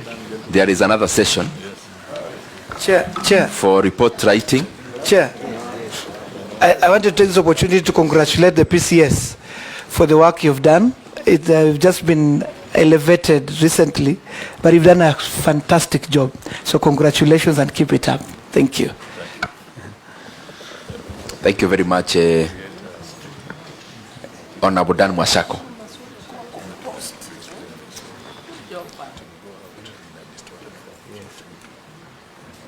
I think we can do that.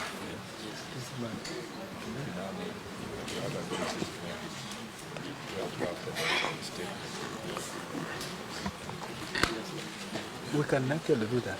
So members, please remain. Show it, yeah. We have another session for